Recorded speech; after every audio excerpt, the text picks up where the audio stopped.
Hello, hello, hello. Hey, I remembered my password for my computer. I'm back. I'm back. I'm back. I gotta move my camera. I think I bumped it. 1 second. Gotta fix my camera. I'm a little... As cool as I am, I don't want you guys that close to me.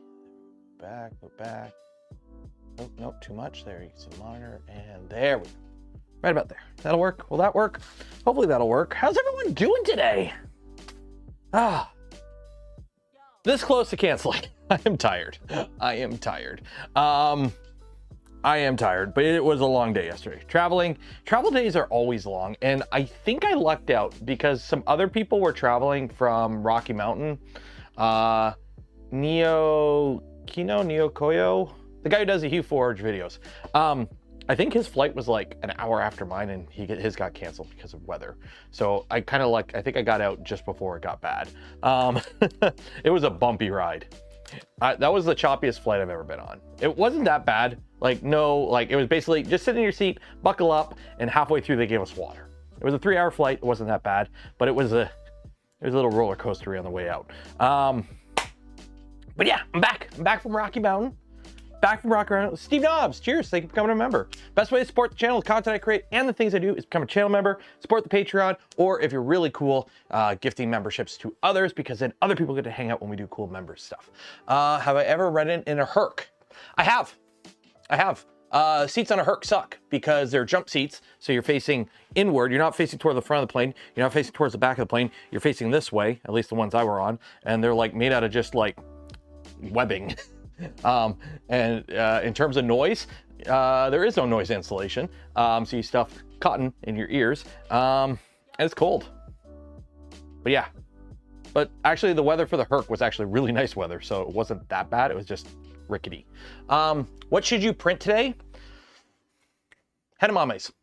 Go get a Hedemame kit. Yesterday's ride was rougher than the Herc. The Herc was... How do I word this? The Herc, you know what you're getting. A passenger plane through turbulence is a different kind of ride than just a rickety Herc. Andrew Rogers, $10. Cheers and appreciate it for the "it was good to see you and welcome back" fund. Cheers. I am back. For those that have been wondering why there's only been 2 regular streams in 2 weeks. I was traveling. Last week I was in Sweden, and the video for that came out on last Saturday. Hope you watched it. And last weekend, I was in Denver, Colorado for Rocky Mountain Rap Fest. Thus, only 2 streams. Believe me, my pocketbook feels that. So yeah, but we're back. We are back for a bit, at least until June, I think.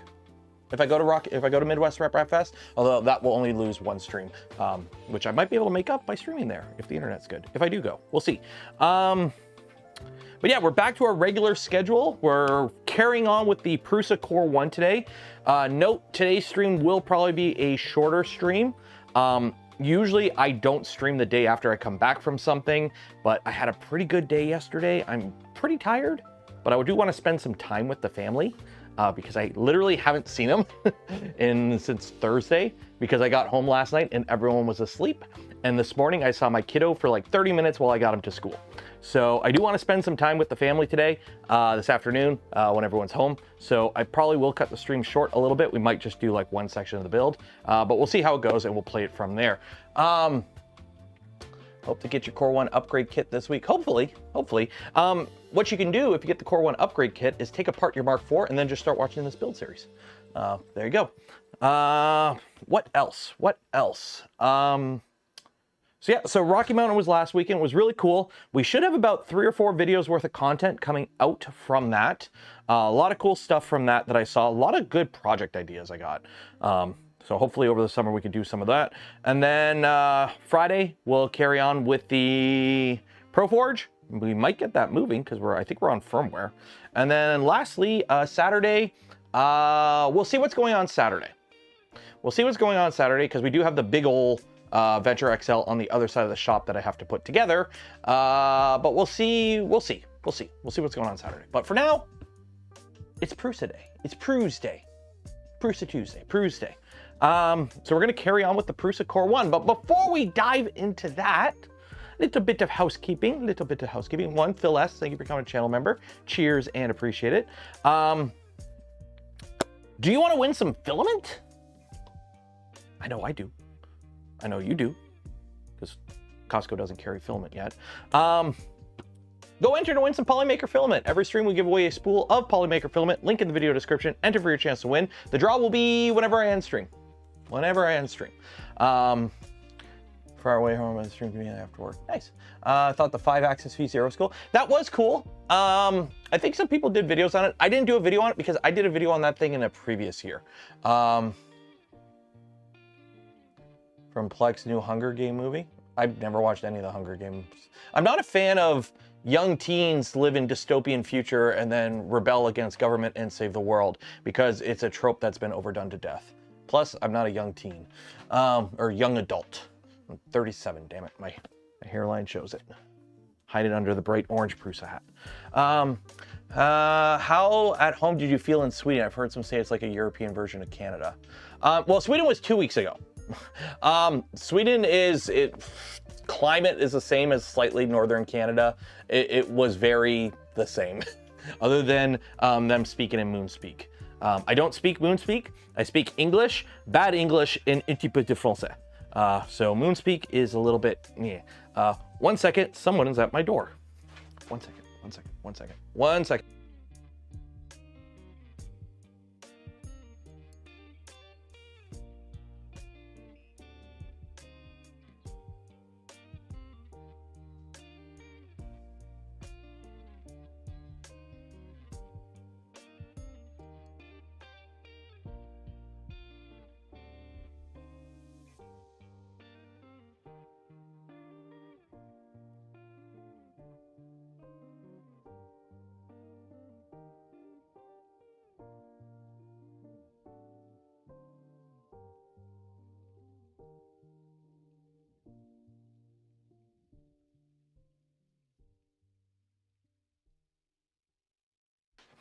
Okay, I'm back.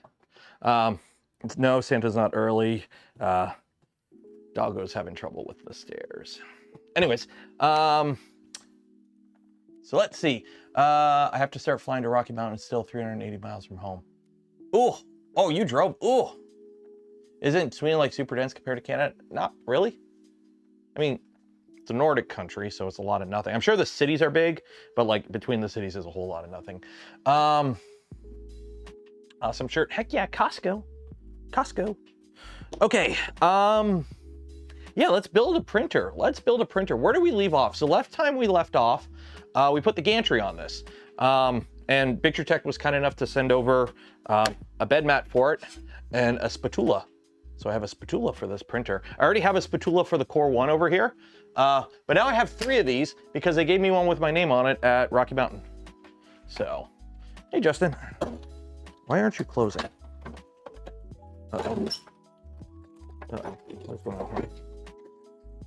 Oh, that's why. Drawers close when there's stuff not blocking them. Okay. It's a spatula. It's not a scraper, it's a spatula. Okay, dokie. Let's pull up the manual. Let's pull up the manual and carry on where we left off. Where did we leave off? Where did we leave off?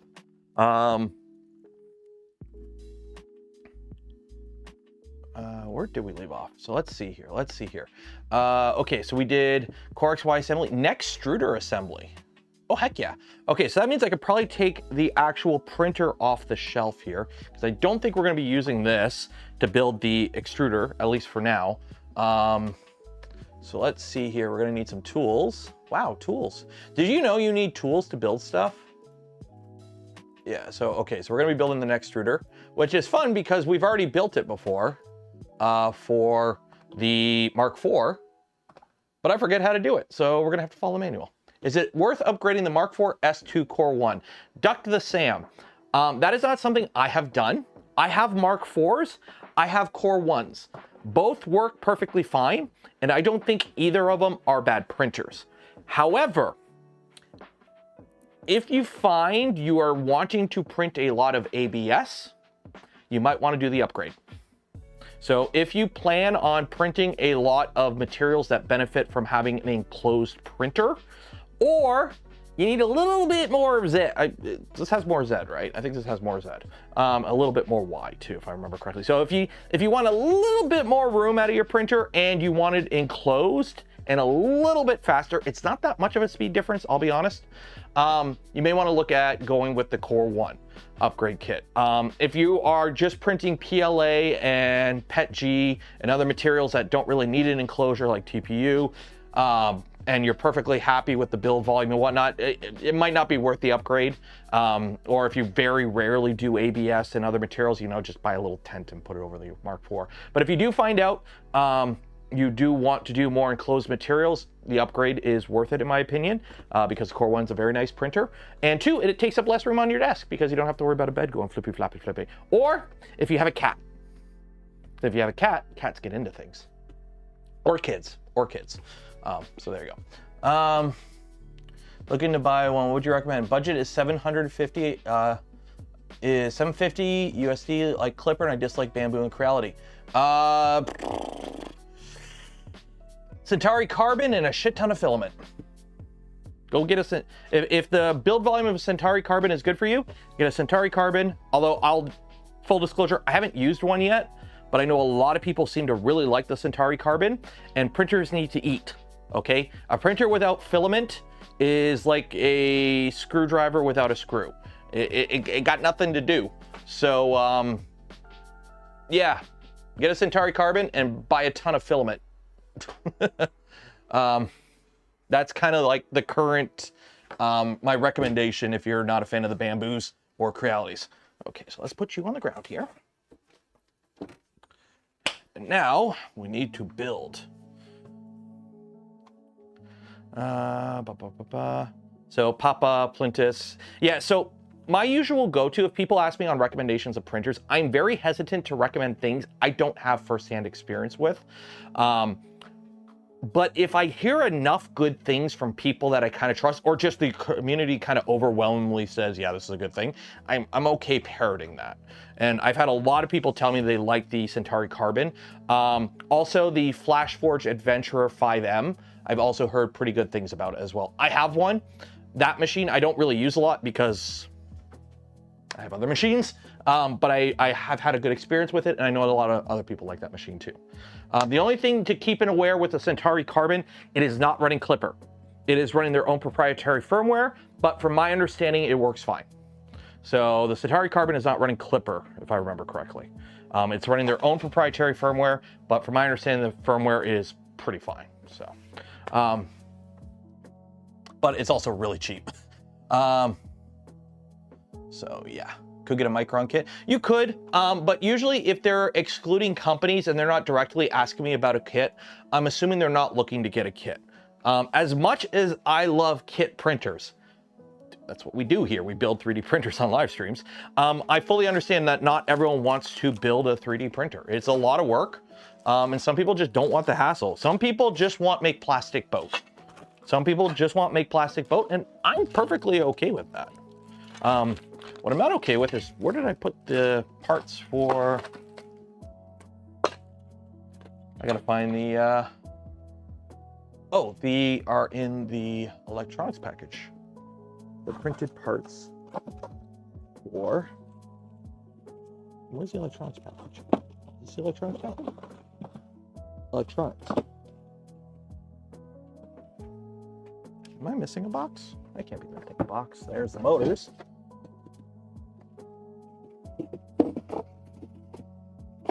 Those are the top and bottom frame. That's the orange stuff. That's buddy filament, I think. Yeah, that's buddy filament. Did I put them in here? I can put them in here. So we are going to carry on with this build here once I find all the parts that I need. Core 1, back assembly. Filament and spool. This can't be right. This can't be. Here's a box of that. Here's this. This box is empty. Yeah, that's it. Okay. So that's all stuff for that. So we need the following: idle lever handle, that, that. So it's all in the electronics package. Okay, so where is this stuff? This is the pulleys. This is Nextruder gubbins. I'm gonna need that. This is printed parts. There we go, right there. Okay. Any thoughts on the Magpie? It looks pretty cool. It looks kind of like a scaled up Rook. I didn't talk to the person, unfortunately. It's funny, at these events, I wander around and I just talk to people, and it's kind of like, I always end up missing stuff. It's just nature of the beast, and just the way I am at events, I just kind of wander and yap, and next thing I know, it's like, oh, you didn't see this? Did you see this? And it's like, wait, what? And it's like, you walked by it like 10 times, and I'm like, I did? Shit. But that's just how I am. Okay, so we need some screws. Okay, screws. A bunch of little pins. Are they in here? They are in here. Centauri Carbon versus SVO8 versus Flash Forge versus 4 and Trident or 2.4. Agent, there are way too many variables there. I cannot tell you which one to pick out of those, because that's like asking, should I buy an F-150, a Toyota Corolla, a box truck, or a K car? There's too many, those machines don't live in the same room. They're too different. So, like, narrow it down. Do you want me to tell you to buy a kit or a pre-built? And yeah. Hey, Luke. Oh my god, it's a Prusa Core XY. It is a Prusa Core XY. It's one of them there Prusas that go to Prusa. Uh-oh, wait. I'm missing a pin. One of these. Oh wait, are those little ones in a different bag? They're in a different bag, I think. They're in a different bag, okay. I'm a little worried. I'm like, where are my little things? And it's like, oh. Okay. They're in this little bag here. This little bag. Oh my god. Look at these little things. There we go. Okay. I probably should have a nice little container to put all these in, but me being me, I've don't. Okay, and then I also need a single M36, which somehow is the screw I have misplaced the bag of, and I don't know where any of them are at. So I'm like having to dig through my random assortment of things that have fallen on my desk over the years to try and find random M36s. Here's one. Like, no joke, that's how we're doing M36s. There we go. Okay. I lost a bag of M36s somehow. Okay. Definitely small upgrade for a core. One would be appreciable. The 2 parts on the XY part, then seam not square, proper camera working with the Ethernet, proper independent Z. Several things, I'll go through them quickly. 2 parts on the XY part, seam not square. Seam not square or are not square. Those, what doesn't matter what it looks like, matters if it works. And as far as I'm aware, all my prints that come off that machine are square. 2, proper camera. That would require it run an SoC, which would increase the BOM cost and require a completely new electronics board. The board on there doesn't have enough power to run a camera, thus a camera would have to be a separate independent camera. If you want a separate independent camera, there are plenty of ones off the shelf. You don't have to buy Prusas. 3, independent Z on a 250 machine, really not needed. There's really no commercial off-the-shelf machines that run independent Z at that size. It's not economical, and considering the fact that they manufacture these machines in Europe, using as many locally sourced parts as possible, because they're trying to compete against China prices, independent Z is basically adding increased costs for really no benefit. So there you go. There we go. So let's start putting this thing together. Next part. So we put the 2 pins in and we put the bearings in. Okay, so we got this part here. Put our little pins in. Stop speaking sense. I mean, this is coming from somebody who's on the Voron team who loves quad gantry leveling and independent tram gantry leveling. Don't get me wrong, I love that shit, but it doesn't make sense all the time. Just because you can do it doesn't mean you need to do it, especially on smaller machines. So, okay, that goes on there. Put our screw in here. I used the wrong Allen key. I left everything out from the last Tuesday and I completely forgot where I put everything. There we go. What camera am I using? For what? The stream or the printer? The printer, I have a buddy cam. I have the Prusa buddy cam in my Core 1. For the stream, this is a Sony a6400 with a Sigma 16. And then this is a Canon Vixia for the overhead. And then this is a Brio.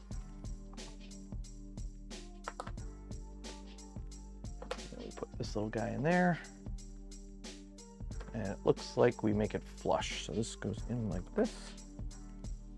And that just kind of, well, I mean, I guess it just kind of sits there. Is that supposed to be tight? Okay. Well. And then always make sure that your bearings move once you screw stuff together. The last thing you want to do is put them together and it not move. From the side, push the spacer tube in. The bottom of the tube spacer must be flush with the bottom. I don't know if this is a misprint. This is not tight. Is this supposed to be tight? Because this is not tight at all. I don't know if that's supposed to be tight or not. Okay, yeah, Luke's Lab, for those that don't know, Luke's Lab runs a company where he builds pretty much custom high temperature enclosed machines, like big machines. And yeah, even with moving beds on the Pro, we swapped to 4 because it was easier to handle. Yeah, like it's one of those things. Build what you need for the machine you need, and when you're building stuff that's designed for commercial off the shelf, scaling and mass producibility and BOM costs really come into play. When you're building a custom kit machine, you're okay spending a little bit more because it's a custom machine. You can have a little bit more fun. You're not having to worry about sales numbers and profit margins.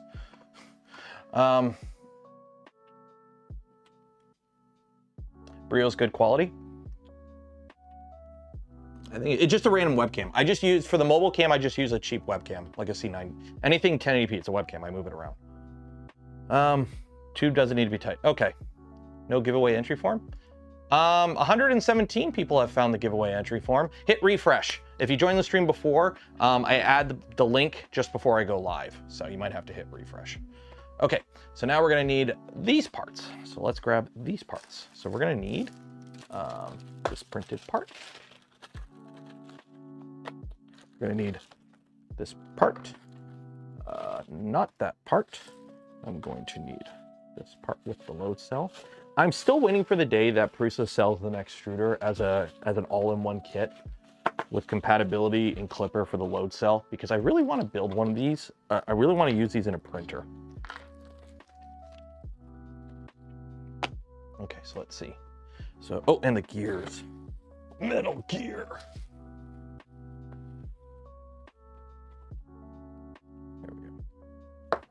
There we go.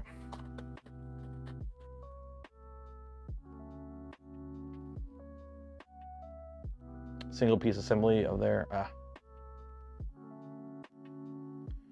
for a single piece bits of their hot end heatsink assembly on the weekend. You mean like this stuff? Like these? You've never held a Nextruder before?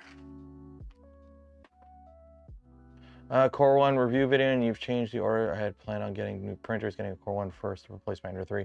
Have an actual. Yeah, Core 1's, like, here's the thing.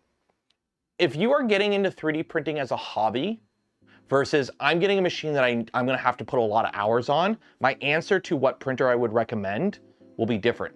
If you're like, oh, I'm getting my feet wet in 3D printing, what do you recommend? I'll be like a Centauri Carbon, a Bamboo A1, something like that. But if you're like, hey, I'm a student and I need a machine to print stuff for months and they need to be accurate, I'm gonna be like, okay, get a Core 1, get a Bamboo X1. Like, it's gonna be a different tier machine. Again, there's no perfect machine for everyone. There's machines that work for your use case. Okay, so we got that. Oh, we're gonna need a motor. I think I have one motor left in the box. I do have one motor left in the box, which means I can throw away the box. Yay! Got that motor. What else am I gonna need? A long set screw and a washer. Okay, well, the washer is here. Okay, and a very, very long grub screw. which is going to be fun because I put all the screws in one bag because I'm a big dummy. Oh, I found it. Aha.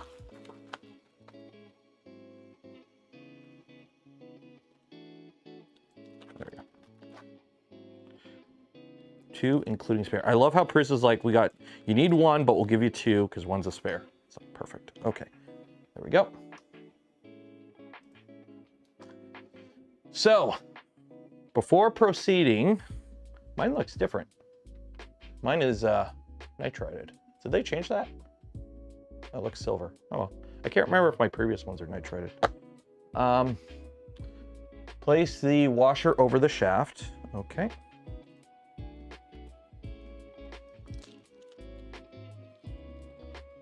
Also, I gotta find Pooch. If somebody can get a hold of Pooch, like if Pooch is in chat for whatever reason, or somebody who works right next to Pooch, can you let him know? Actually, I'm gonna send him this. At the event at Rocky Mountain, he wanted me to film something for Prusa for like showing off how they do the easy print, like you can print directly from printables. So I did a print, and the thing is, I had no idea if this machine was cleared to print. So I printed a wing nut, and sure enough, it printed. I printed a wing nut from Colorado on printables using printables itself and sliced it all in the app and printed it. So if anyone can get a hold of Pooch, tell him the wing nut printed. Jeff, how you doing? Hope you made it okay through that storm, right? You made it okay through the storm, right? Out of context, that sounds like such a stranger. I gotta find Pooch. Yeah, you know who Pooch is. Everyone here knows who Pooch is. But yeah, so I'm like, is he like, because he was like, is the printer okay? Like, you don't have to actually print it for the video. It's just like a little thing we're doing. And it's like, no, I'm gonna print it. And if the machine crashes, I'm gonna blame you. And sure enough, it printed, so. Okay, so we had to put the washer on. And then we put that on there. Okay, so we have the wires facing up. We're all good here. Had another big storm last night, but less damage. Damn. Well, luckily everyone's okay, so that's good. That's good to hear. Okay, so be careful with this heatsink because it has like the load cell built into it with all these PCBs and whatnot. So just be careful handling it. Last thing you want is to accidentally damage anything, obviously. Okay, so place the spacer over the shaft. We've done that. Place the heatsink on the extruder motor. Note the orientation of both parts. Motor cable must be facing up. The heatsink cables must be on the right side, which they are. Place the main plate on the heatsink. Note the orientation of the part. Use the cutout as a guide. And the main plate is this printed part like that. And use this cutout right here as a guide. And that just kind of goes like that. Sweet. Okay, next. And then follow the instructions. They need to be done correctly and carefully. Achieve better understanding, successfully assembly watching this video. So there's a whole video here. After watching the video, follow the steps. We will play the video for those following along at home. I've done this a couple times and I'm totally 100% sure of my ability to do this, but we will play the video.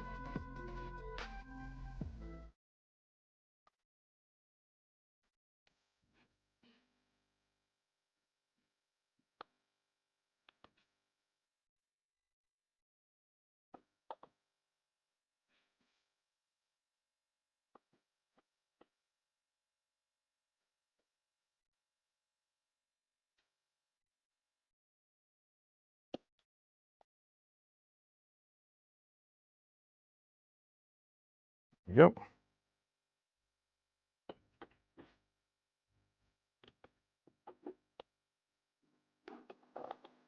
So that just kind of goes on like that.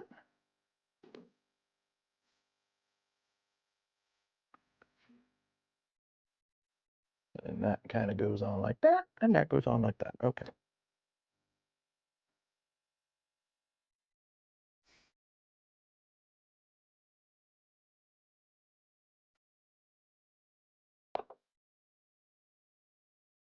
That was a very nice video. Everyone learn everything? Okay. We're learning.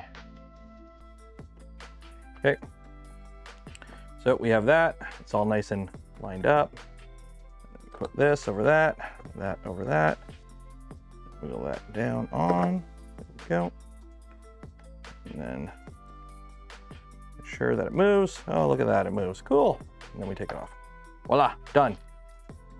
Behold, our gearbox is assembled. You do have to make sure you do it kind of properly, because if you just kind of slop it in free ball and don't use the tool, you could have a misalignment of the gears. They won't mesh properly and they will grind and destroy themselves. So you do have to make sure you kind of have it right. May do a Voron. I have far too many people pushing me to do it. Build a Voron. It's fun. Just don't jump into like the Venture XL 600 millimeter. Don't do that. Build like a go talk to Jason. Jason will hook you up. Get an LDO kit. Okay. Okay, so we got that, that's that. So these steps are basically just the video that we just did. That slots into that. Make sure that moves. Voila, we are good. Build a Trident. Yep. If you don't know what Voron to build a Trident. You will like a Trident. There we go. And then one thing you gotta make sure is that everything is nice and flush when you put this together, because the last thing you want is for there to be misalignments. We're good there. Okay. Okay, so that's that. And then that goes in there. Insert the idler assembly between the PG ring and the extruder motor. There is a cutout for the spacer. Secure both parts with the long set screw. Do not over tighten the screw. The screw protrudes from the PG O-ring after tightening. Okay, so we have this guy here. Goes in like this.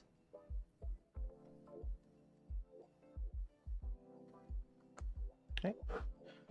Then we take our long set screw. That goes through everything here. Yep, that goes all the way through and it sticks out a little bit. Yeah, Trident's kind of like if you don't know which one to build a Trident and you can't go wrong. It's just such a, it's just a nice build. Trident's a fun build.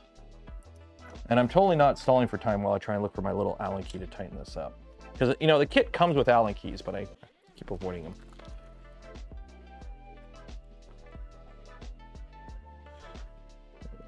Okay. There we go. And just kind of put it in and stand it up. There we go. There we go.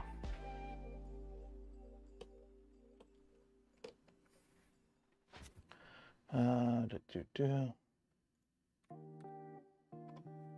so that's that. And next we need the faceplate and okay, printed parts package and M325s and then lubricant and then several paper towels. I'm gonna use my little thing of lube here, but the kit comes with lube. If you need lube, I'm just using this because I have it. And I need the front face. Where is my front plate?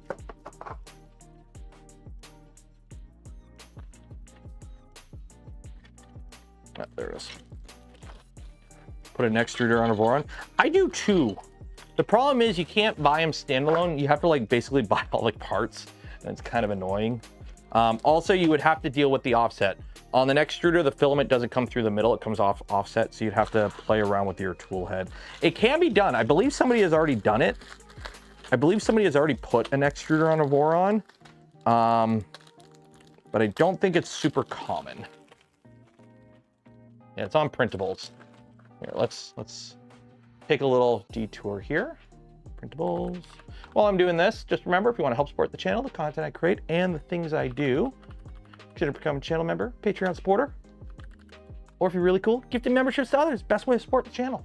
Okay, so there you go. What is this? Stealth burner clockwork. What is this? Is this it? No. Yeah, Nextruder. Nextruder on a Voron. There you go. Nextruder on a Voron. So the only thing is, it is going to be offset, so it's not going to be perfectly in line. But there you go, Nextruder on a Voron. So, can be done. How was my trip? Really good, actually. Really good. 5 pieces, including spare. It's not easy to remove in one piece for maintenance. In fact, you have to remove the hot end after the cold end. Oh, if you're doing like a complete disassembly, I can kind of see. Won't there be issues with the programming, like how you read piezo feedback? I don't know, because I haven't looked into that. I believe you could use the piezo as a simple limit switch, like on off. You would be able to configure it that way. I don't know if you'd be able to get like the full feedback pressure though. And then some grease. There is official Prusa grease, but I'm going to use my good old white lithium that I use for everything because I have a bunch of it, and paper towels. Okay. So you do need to grease it up. Basically just put a few dollops on the inside.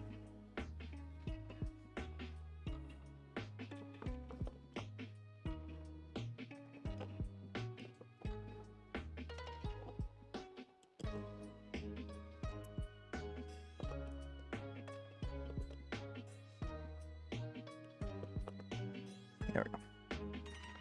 So put a little grease in there. And then apply a small all around the O-ring and PG teeth. So then we grab ourselves a sacrificial zip tie. Preferably one that you've already cut. You just kind of, there we go. Just kind of smear it all in there. There we go. It's grease, it's grease, all the grease. What was the most interesting part of the trip? I mean, there's quite a few things that I thought were really cool. If you watch the live stream, I cover a lot of it. But there was quite a few things that I thought were pretty cool. The problem is I'm not in remembering mode right now. I'm in building printer mode. So if I say something, I'll probably forget something. But it was really fun. Okay. Use paper towel, wipe off lubricant from any excess off. Okay, well. Yeah. Say hello to paper towel. It's my fingers. Okay. Place the front case on the gearbox and secure it with M3. Do not tighten them completely at this moment.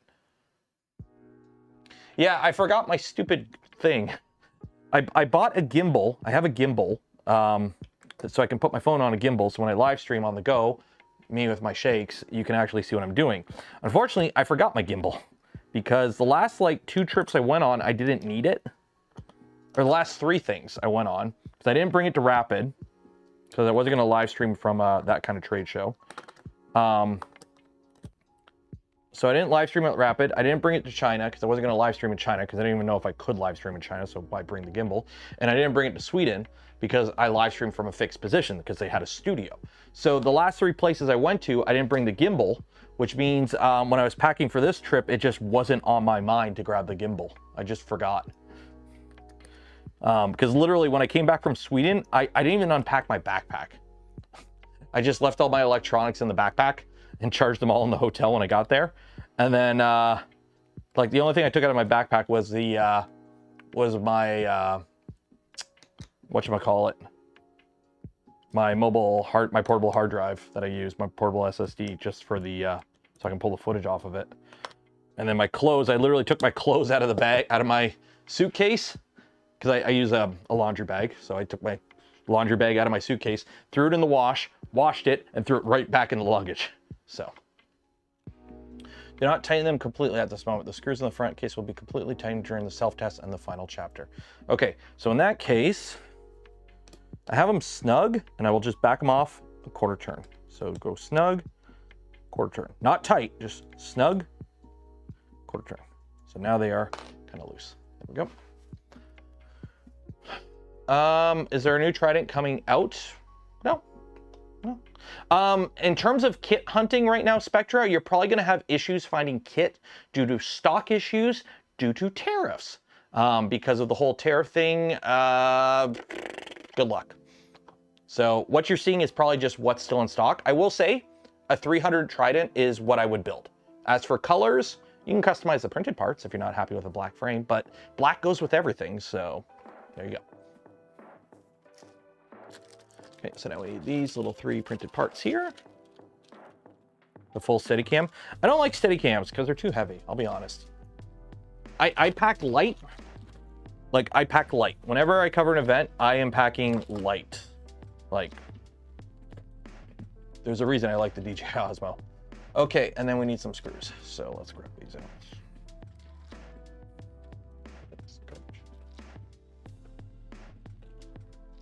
Also, that would require me to buy a full Steadicam setup, and I had a budget. M330s. That's an empty bag. So, problem with the Prusa kit is all these bags are individual. I do have some M36s left. Nice. And these bags you can't reseal, so I end up getting stuff everywhere, and it's super annoying. Okay, so I need one of these. Don't need the washer. So M320T. Oop, don't lose that guy. Don't need that guy. M320T. M320T or RT? RT. There we go. Two of these. Plus spare.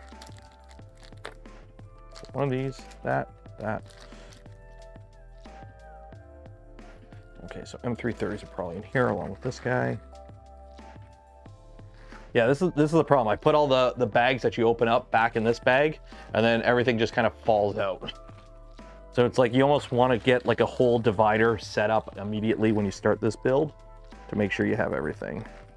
Which I didn't do, but since we've already started the build, I'm not going to do it now. So M330s. Okay, so we got two M330s, two of those, and our two washers. And then also this guy. So there we go. So that is all of that. And the springs. There we go. Okay.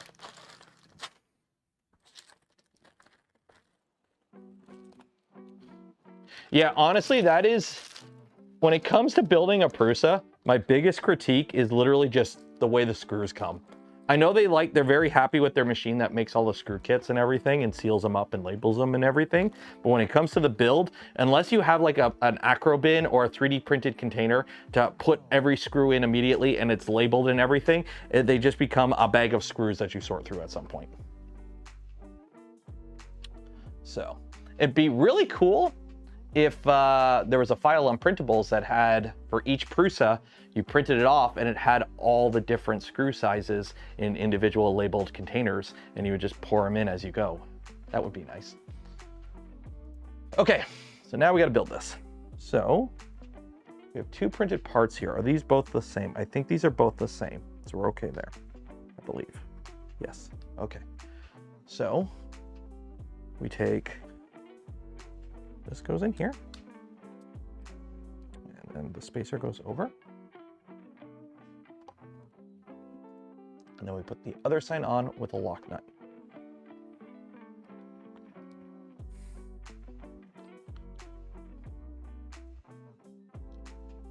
Oh no, the spring's rolling away from me.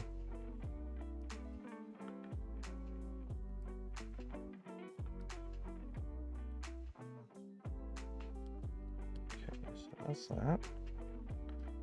And where's my socket for these? I don't think that's the right size. Is this the right? No, this is the right size. My right size socket. There we go. Okay, slide the spacer in a screw. Place the second idler on the opposite side. From the other side, attach the M3N nut. Tighten just lightly. Okay, we'll tighten it lightly. There we go. Tighten lightly. The spacer must rotate freely. Okay, so that's a little too tight. So let's go ahead and loosen this up.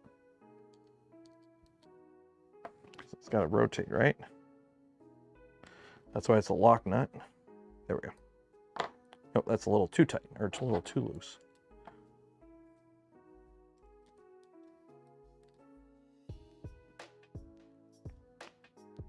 I can't see if it's spinning. Let me find a marker.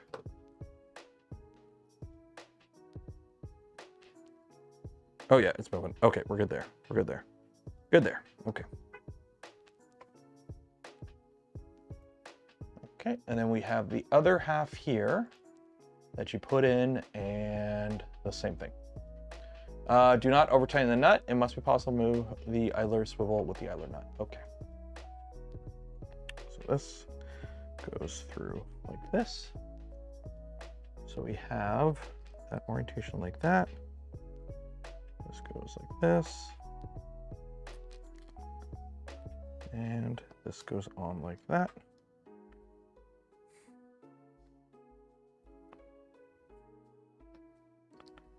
And this goes like this, and this goes like that, and that goes like that, and then I tighten this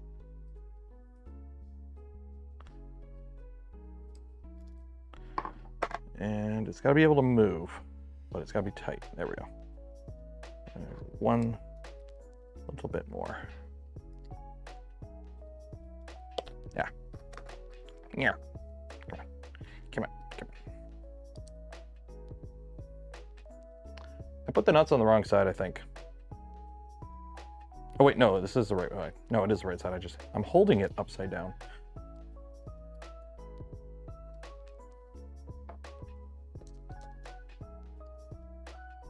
There we go. There we go. Okay. There we go. Okay. So that's that. Only every company had good detail manuals. Yeah, good manuals are really nice to have, I'll be honest. Okay, attach the springs on the M330s. That goes through there. And then you screw into the plastic on that. Okie dokie. So, do this. That goes on there, that goes on there. These go through here.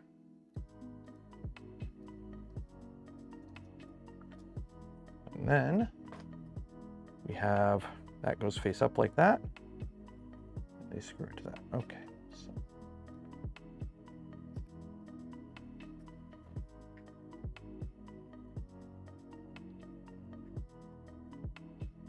And how tight? Stop tightening as soon as the screw tips reach the front face of the idler nut. Okay. So, flip it up like this so I can see. So basically you screw them in until they get flush with the top there. Won't have Core 1 kits for general consumer until after the move. I have no idea. I would not able to speak on anything about printed solid because legit, I have no idea. Whatever's public is public.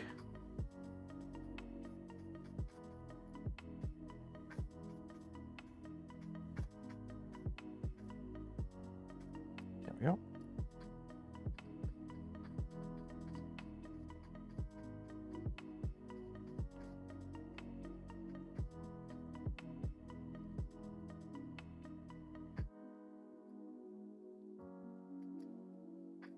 There we go. So let's go until they're just flush. Voila. Viola. And then that should be able to snap over that. What does elbows up mean? It's a hockey term. It's keep your elbows up in a fight. Don't drop your elbows. Okay. And then we need a thermistor and a itty bitty witty bitty grub screw. So we have this thermistor here.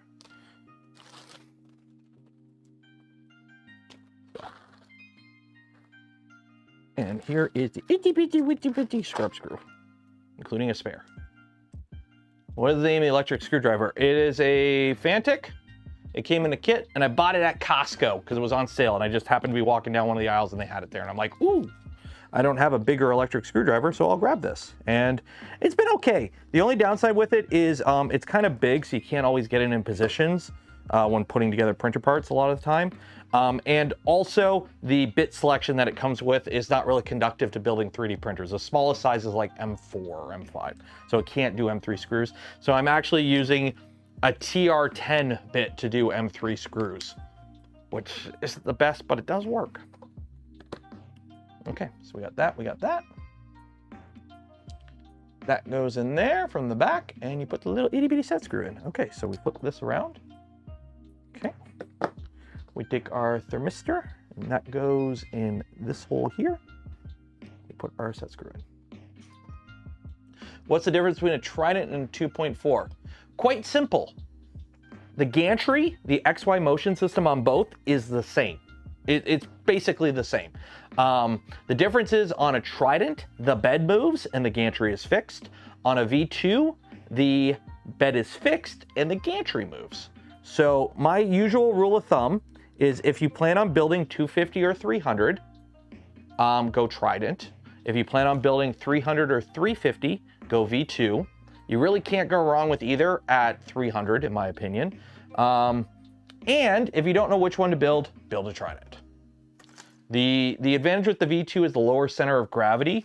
Although, to be fair, the downside of that is your gantry isn't as rigid because it's now on a motion system. So it moves. Why don't you want to fit in there? Are you the right size? I need an itty-bitty Allen key for this. Do I have an itty-bitty Allen key for this? I don't know where my itty-bitty Allen key went. And I would use my LTT Precision Store screwdriver set, but I don't know where I put it. It's downstairs somewhere. There we go.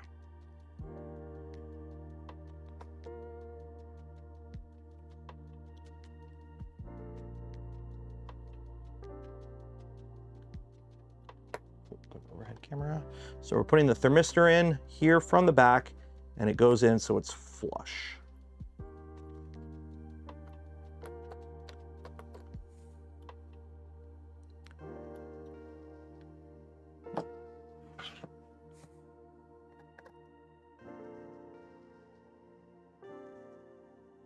There we go. Thermistor installed.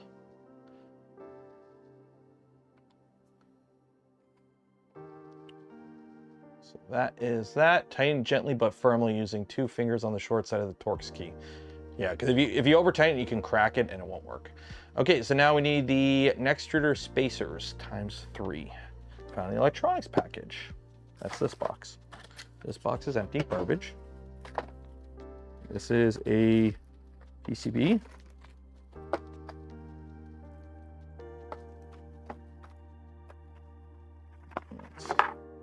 IR filament sensor.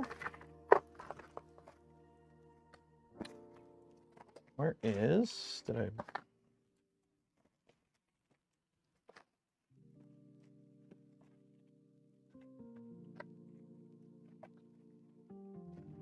Here we go.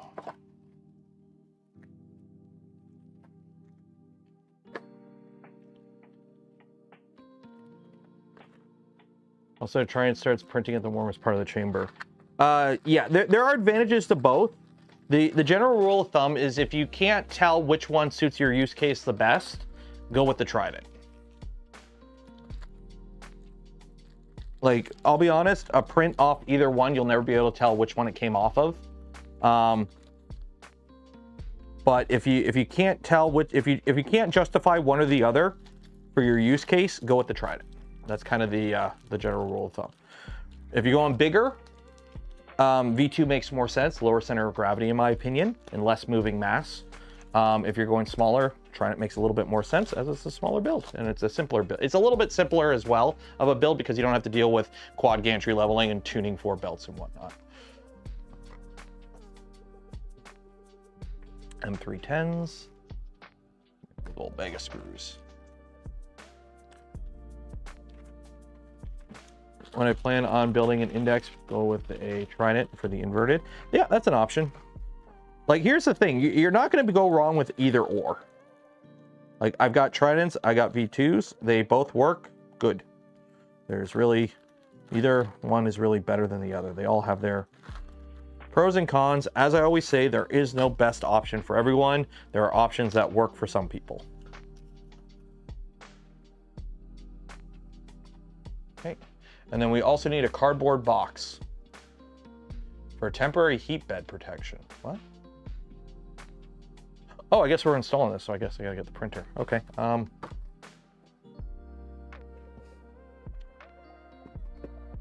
I guess we're putting this in the printer, so I'm gonna have to make some room here.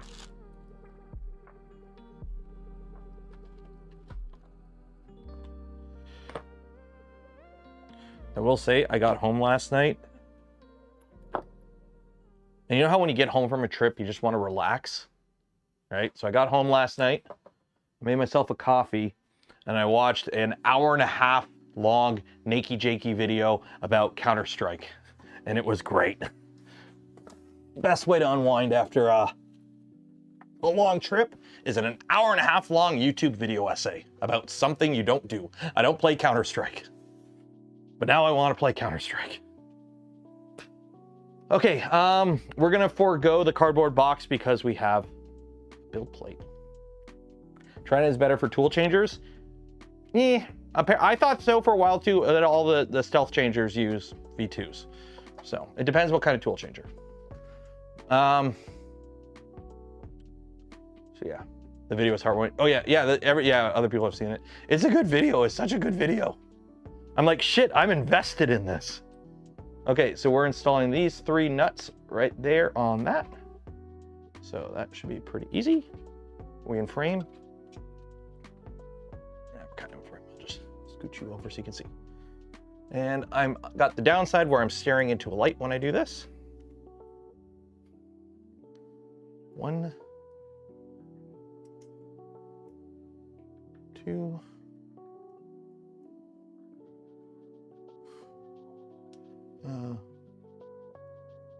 Logi is hitting up with free samples. I mean, of cameras? Like Logitech? Avoiding having a one piece. Yeah, that's one of the reasons I like the Revo. I like the Nextruder nozzle. Don't get me wrong. I like the Nextruder setup. The problem is it's only available in Prusas. As far as I'm aware, nobody else uses Nextruders. Okay, so screw the spacer in the Nextruder, tighten the spacers firmly, okay? Firmly grasp it.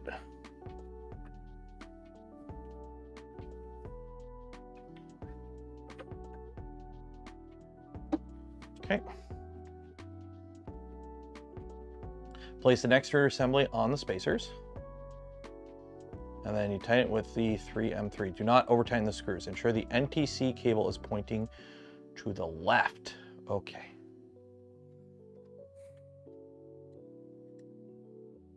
Put that there. It goes like that. And we got 1 screw in the middle and 3 other ones. So middle screw in and get it started.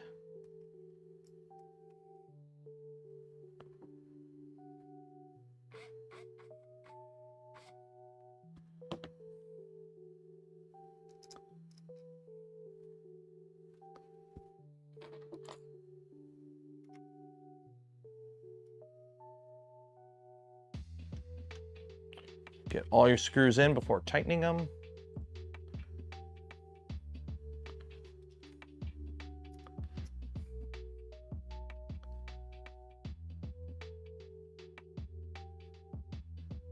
Index is cool, but I didn't get a Voron just to buy a non-upgradable system.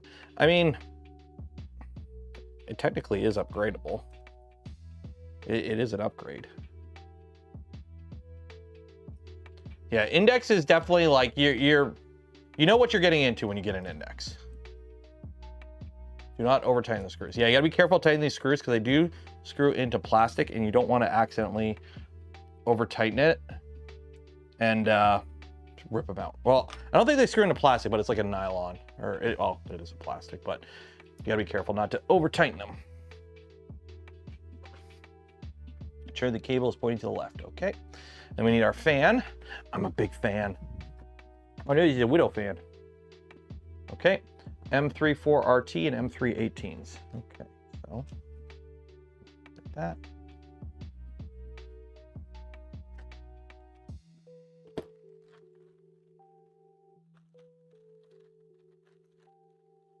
And M318s, okay. You are an empty bag, so whatever in here fell out. M3, or correction, what do we need? M34RT, M34RT, M34. Oh, RT. That's M34. M35. No M34RTs. Are you an M34? M34RT. No, this is M34T. No. M34RT. Are you in a different bag? Nope.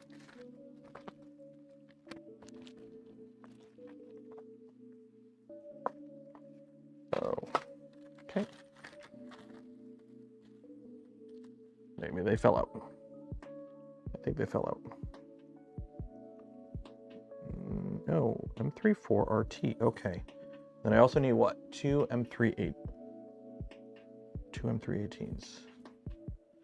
Are you 18? Here, 18. Okay, one of those.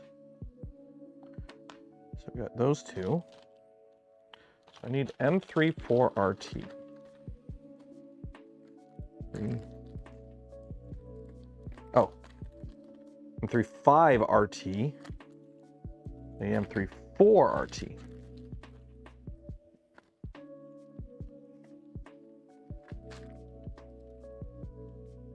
Nope. Nope.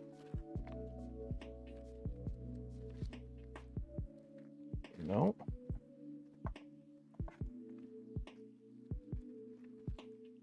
Nope. Nope. Nope. Uh-oh. Printed parts pack. No. Oh, shoot. We're missing the M34 RTs. That's an empty bag. That's not that. Uh-oh. Uh-oh. M34 RT. No, I don't have any in here. Nope. Nope. Nope. This is annoying. I have M34. I need M34 RT, which is a flathead. M35 RT. In a pinch, I could probably use those, I'll be honest. Then I won't have them for elsewhere. M3. No. No. Okay. Let's take a little looky-loo. See if they fell into a different box. Nope, nope, nope, nope, nope, nope. Nope. Nope.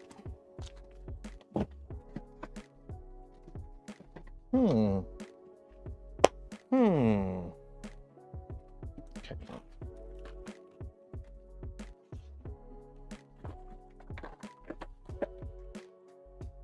You're electronics, so put you over here so I don't lose you. M325. I do not have M4 3RT. This is a problem. This is a problem. Because these aren't them. Oh, nope, that's not him. That's not them. Nope. Nope. Nope. Okay, let's see what I got in stock. What I got in stock? M3, M2. I got M34, but they're flatheads. Or butt heads. Nope. Nope, nope. Maybe I got some down here. Unless I dropped them. Let me check the floor here in case I dropped a bag. M3N nut. Nope. And that bag's empty. Nope, so I don't have them on the floor here. Check these boxes. So.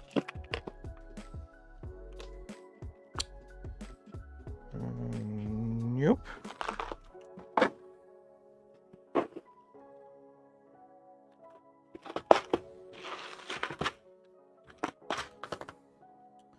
M36, M38. No, M34 RTs. Little screws will always be the bane of me, I swear. Little screws will always be the bane of me when it comes to these builds. 3, 4.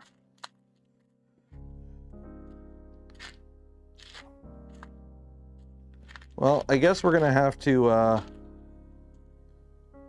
figure something else out here. Let's see here. Let's see here. What do we got? What do we got? What do we got? What do we got? Nope. Nope. Let's see. What do I need them for? What do I need them for? So those are the M318s. So let's do the M318s. So the M318s we can put on. So wires come out the side there, and that goes in there. So that's pretty easy. I mean, I think I have some flatheads. Like, if they're not cosmetically correct, I can still do it. It's not like the end of the world.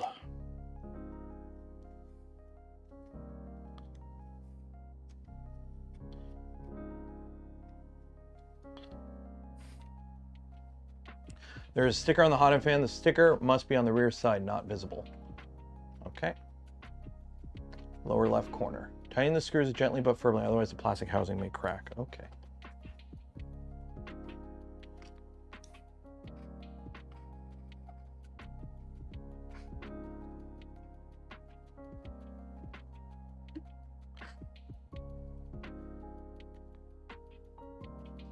There we go. The wires are pinched. There we go there. And then we need this printed part here, which is part of that little clip part. Printed parts package. It is the hot end cable clip. Hot end cable clip.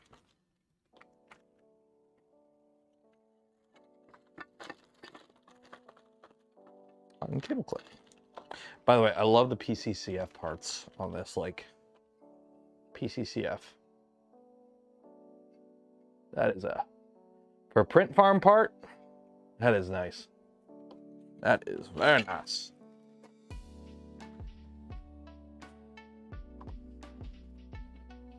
So those cables go there, that slides in there, and then you tighten it with that. Oh, yeah, okay, so if I use M34s, they just stick out. Okay, well, I think I have some M34s. Check my stock. It'll just be cosmetically different. Yeah, I'll just use some M34s.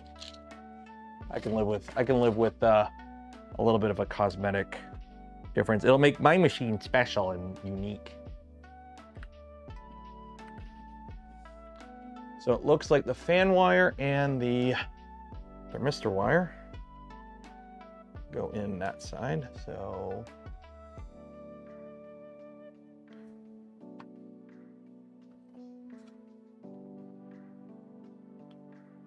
there.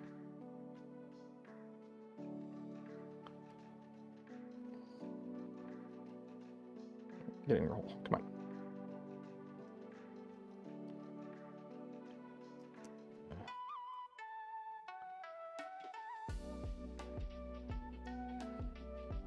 There we go. There we go. Okay.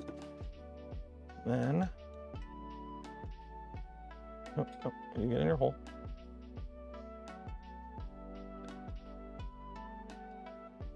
And that goes like that. Okay.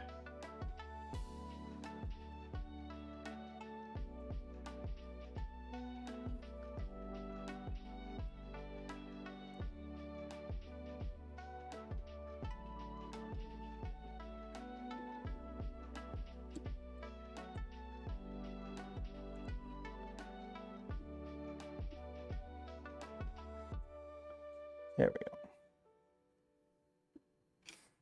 So yeah, these are supposed to be flat heads. I'm using button heads.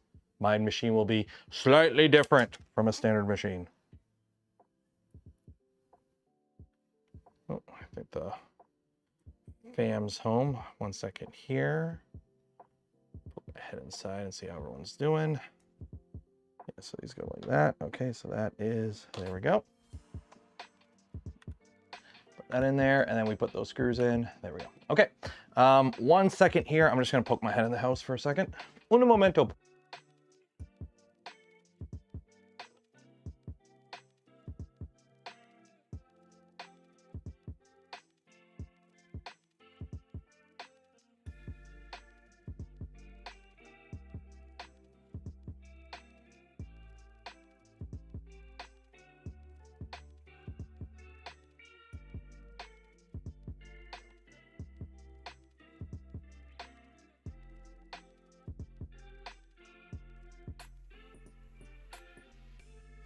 I'm back. Okay. So now we need some ducting.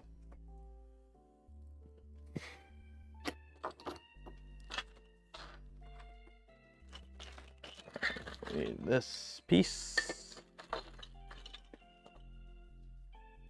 So that looks like that piece. And then we also need, what is this piece? Yellow. Print head cover.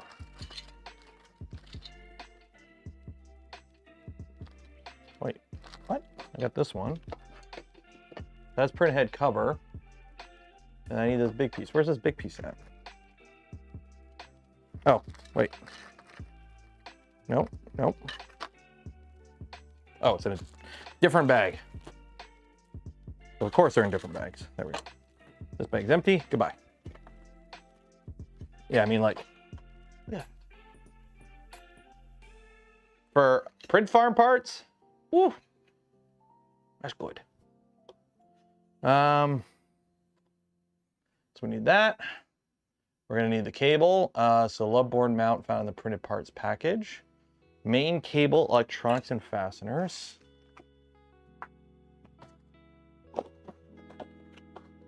Main cable, mine looks different. This has a bunch of different colors. Mine is just black and white, but this is it here. Okay, and now we're gonna need a bunch of screws. Yay, M4 3s, M4 8s, yay. Okay.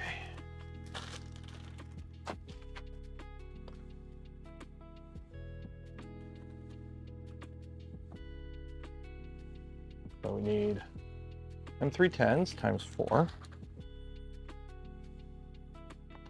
2, 3, 4.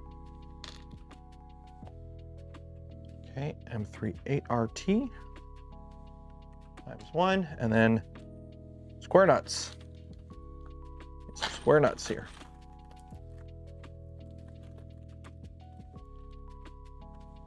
How many do I need? How many do I need? 5 nuts. That's a lot of nuts. 2, 3, 4, 5.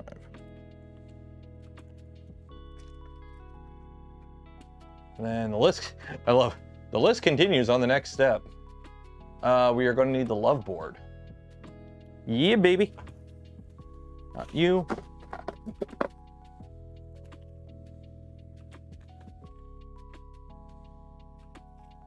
Love board.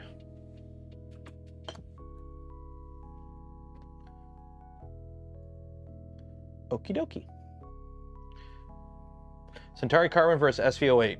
Do you want a small cheap machine or a larger, not as cheap machine?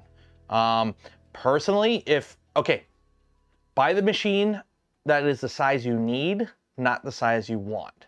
Do you need a 250 or a 350? That's a pretty big difference. I will say less troubles with smaller machines usually.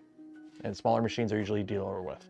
Speaking of dealing with, I'm gonna deal with this thirst and drink some of my delicious gamer sups that you can buy yourself using the code in the link below.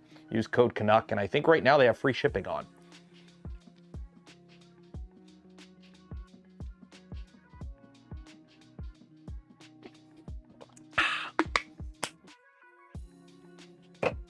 All right.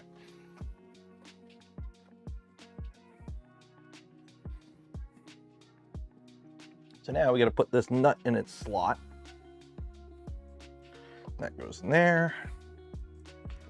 Push it in, make sure it lines up. We're good there. And then we have one on the bottom here from the top.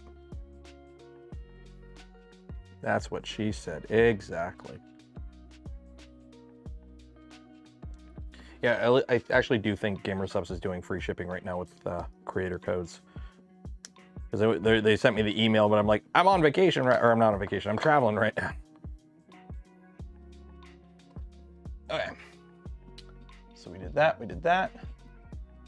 And then on the back of this one, we gotta put 2 more in.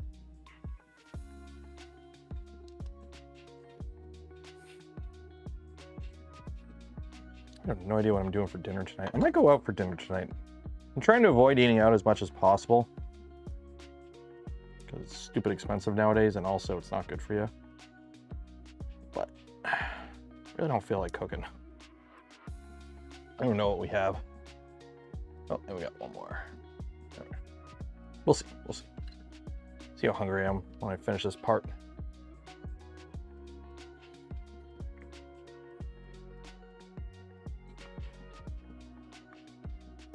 There we go. I will say, compared to previous Prusa builds with all the PETG parts, with the PCCF parts, I do find that the square nuts go in a lot more reliably, and they're a lot more firmly in position. So Okay, now we need to attach our buddy board. So we have, that goes that way. We take our board, and then I think it just goes like that, and that screws into plastic. So it goes like that. And that goes in with the M38RT. Do not over tighten, because over tightening is bad. You are screwing into plastic. Last thing you want to do is strip the plastic. Chicken fingers. I'll be honest, I had too many, I'm chicken fingered out. I don't know what it is with Smurf, but every time I go to Smurf, the only food I get is chicken fingers at the vendor. Although I will say the one place had a really nice grilled chicken sandwich. Okay, so you take the side that doesn't have the sticker on it, so it doesn't have the sticker, and you plug that in like that. So we got two sides here. One side has a sticker right there. See the sticker? See the stick? You don't use it. You use the other side, and you plug it in like so. There we go.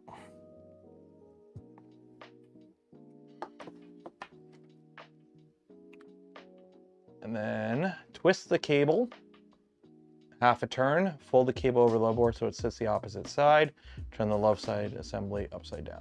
Okay. So, and then it runs across the back like that. Okay. So, twist it over. Okay, so, yeah, I'm gonna twist a little bit more on that. All right, twist over. And then through that. See? Look at that.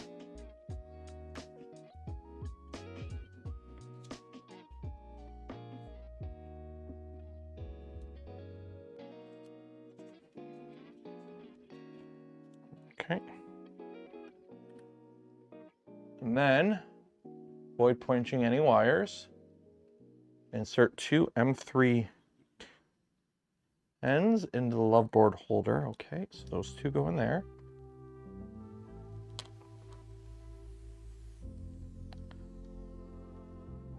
Yeah.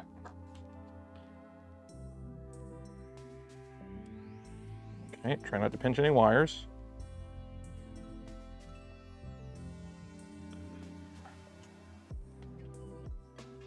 Okay.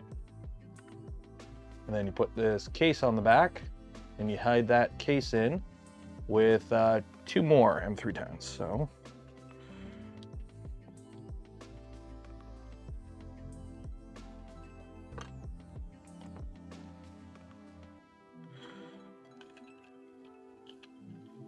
watch out for right here that you don't pinch any wires.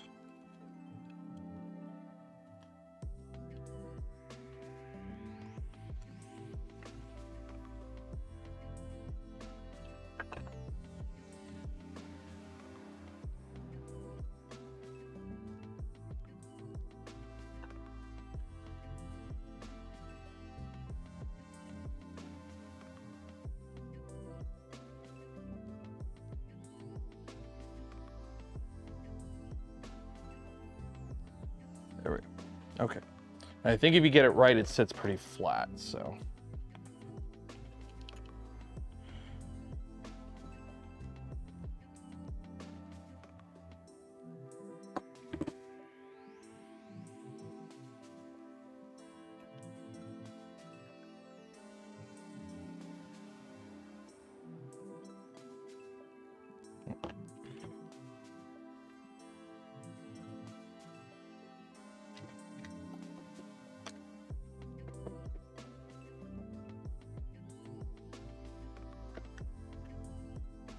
Yeah.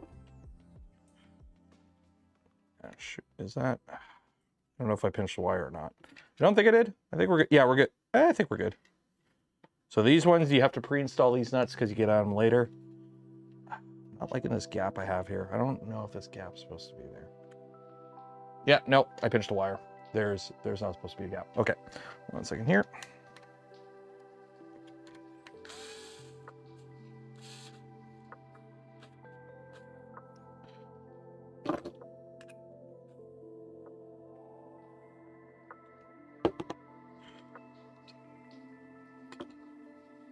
this guy right here. Yep, I see it right there. Hopefully I didn't damage anything. These are multi-wire setups, so we should be okay.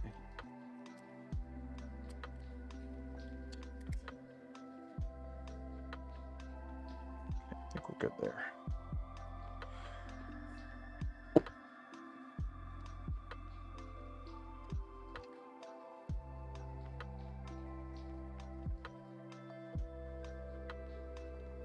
There we go. Okay. There we go. Much better. Much better. There we go.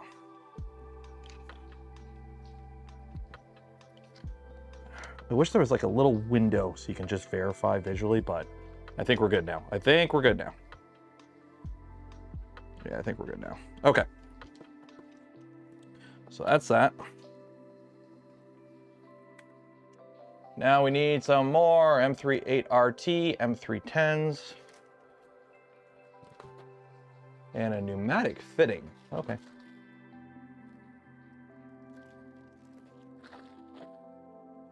So,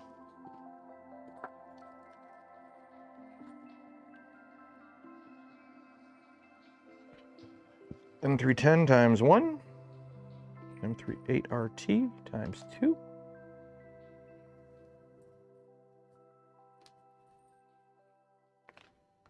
We're going to need that PTFE tube coupler, which is in here.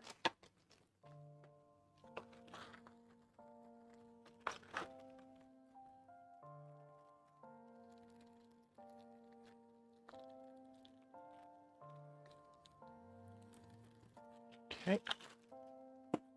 You spin me right round. Yep. Like a record, baby.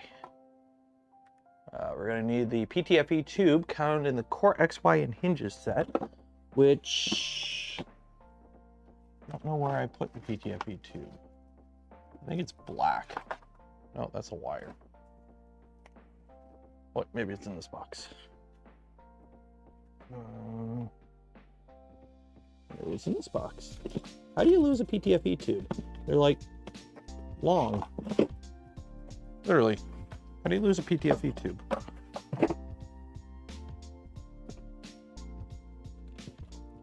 How do you lose a PTFE tube?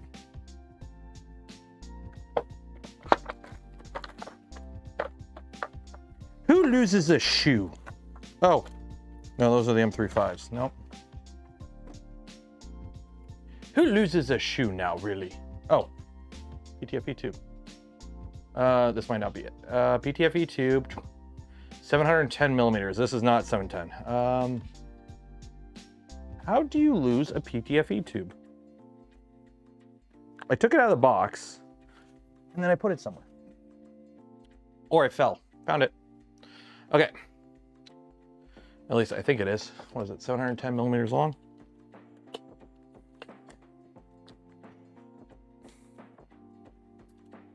Yep. That looks 710-ish.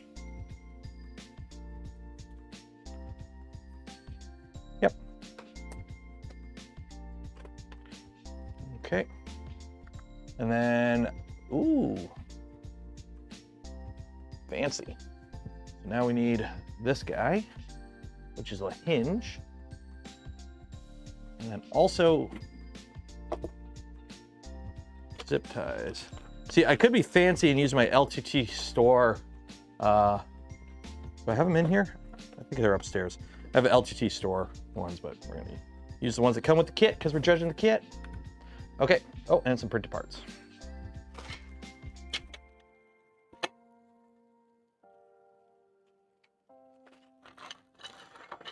Actually, I gotta talk to Andrew to figure out if that 15% gloop code is still active. I haven't checked in a while. For those that are wondering, I know some people have asked over the past little bit about gloop and getting it internationally and supply issues. They're moving into a new facility right now to be able to meet the increased demand that they're under. So they should be able, in the future, I don't know, timetable to be a little bit more capable of meeting orders. There you go. Okay, carefully open the main cable clip. Be careful not to crack the part. Ooh, this is gonna be fun. Okay, so, okay. Insert the main cable into the main cable clip, approximately 5 centimeters from the end of the fabric, and close the clip. Okay, so approximately 5 centimeters is approximately there. Now, okay, so let's see here. Try not to break it. I mean, I can always just slide it up and down. There you go, it's a cable clip. So approximately 5 centimeters.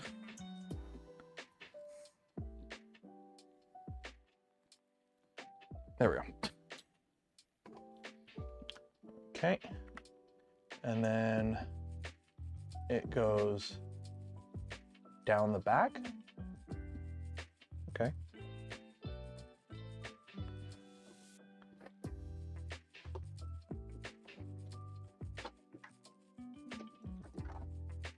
So there's like a little slot in the back here for it to go, I guess.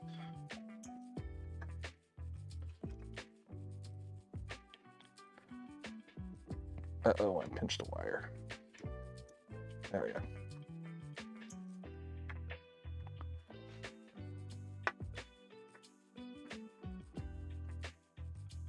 So this goes down this hole. In the back here, if I can reach it. There we go, okay.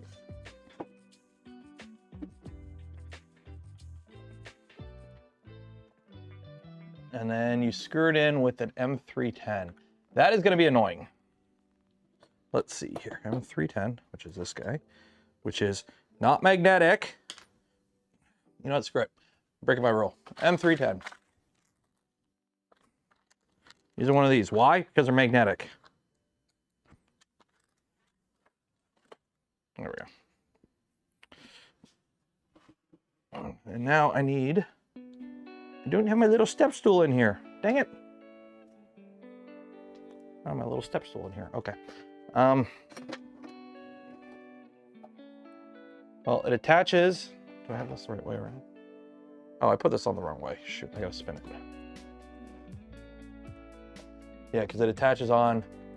You can see it goes in right there. So I gotta spin this because the wrong way.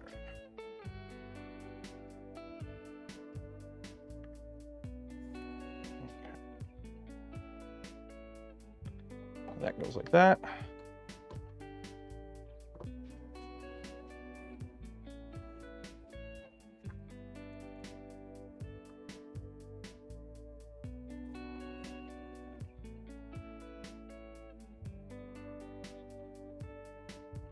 Really am.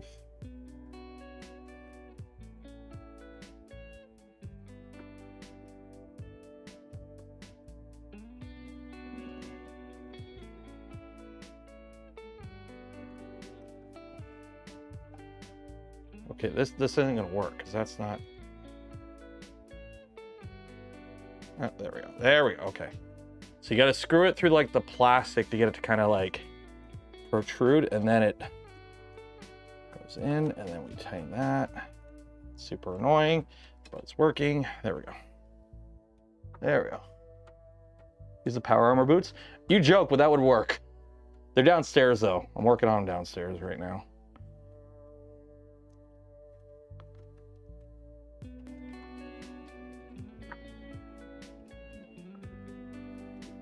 Am I actually screwing into anything? What's going on here?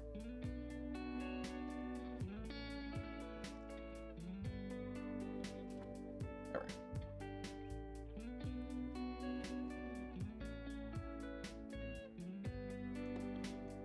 Okay, what the hell? You're not engaging. Why aren't you engaging? I can't see what I'm doing. Can't see what I'm doing. I need a lift. Shoot, what do I have to step on? What can I step on? I can't see what. Oh, I do have the stool. It's over here. Ah, there we go.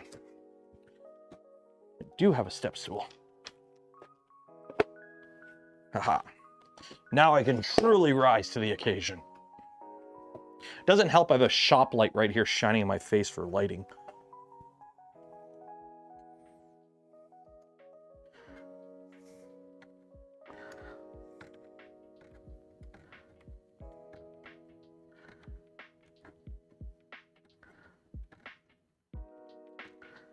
Okay, what's going on here? what's going on here? You know what?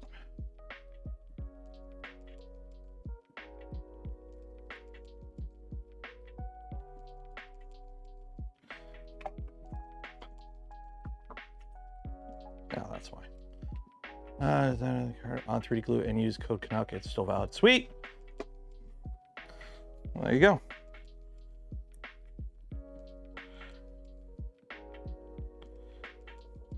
Fun fact, if it says use an M310 screw, use an M310 screw.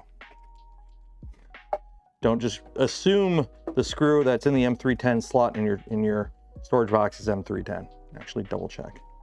Because it turns out it was M38, and that's why it wasn't engaging.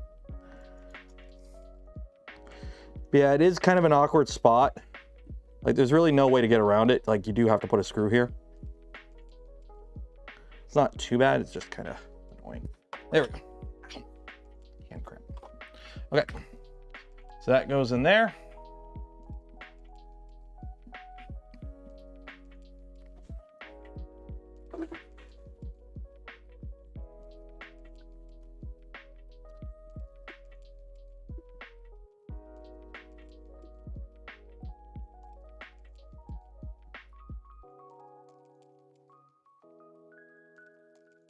There we go.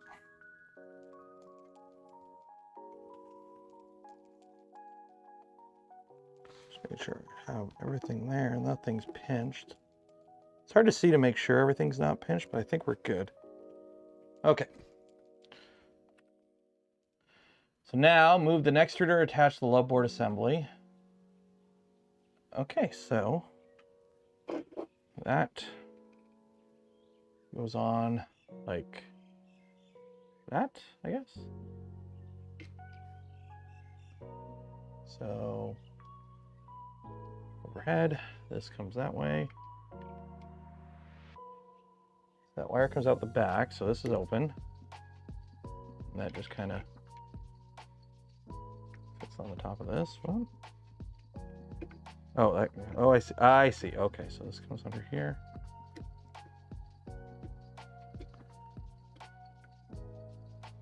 Why aren't you engaging? Okay, so let's see here.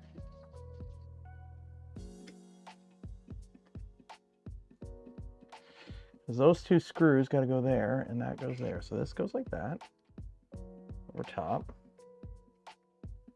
That goes down, and those two go in the back. Okay, so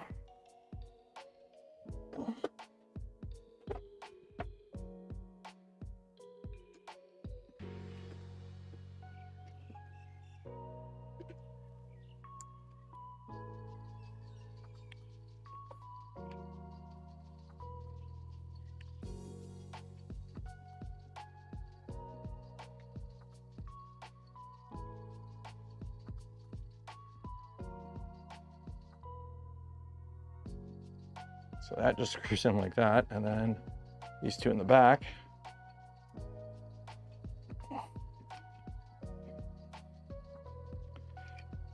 Maybe if I spin it and I can actually see which way it's coming from. Yeah, because I can actually see what's going on this side. There we go.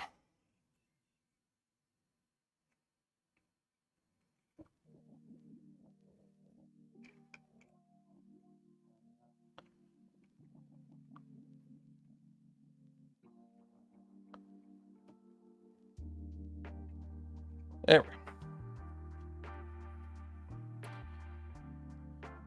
And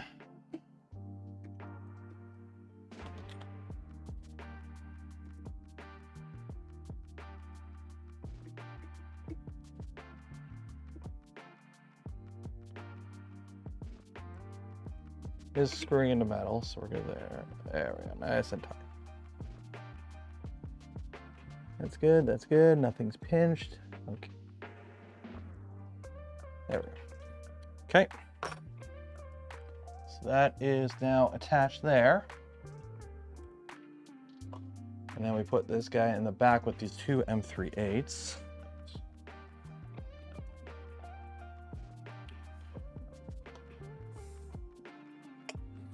And then this screws in like this, so there's a little space. Okay. And you're screwing into the frame, which isn't too thick, although there is a reinforcer in the back. Just be careful, don't over tighten. Just tight, not over tight. There's the answer. Watch out for the rubber feet though, the double-sided tape didn't seem to be. Yeah, I've had my feet fall off once or twice on this already.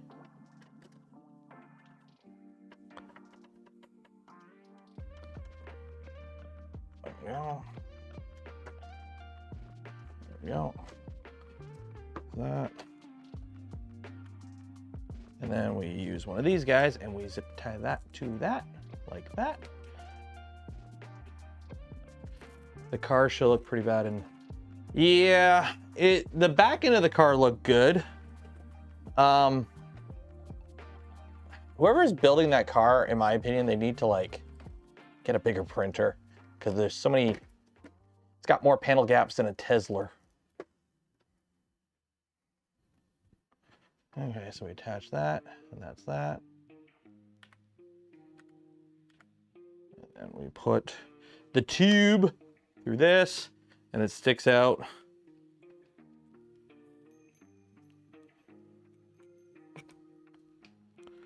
Approximately 1 centimeter. There we go. Insert the tube on, and that goes like that. Okay.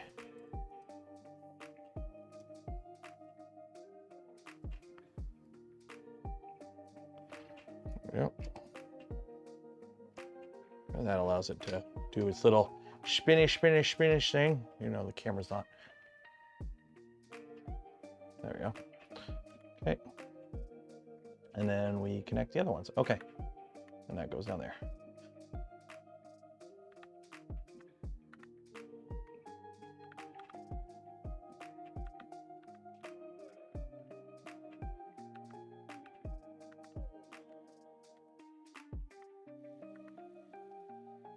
So route the parallel with the main cable.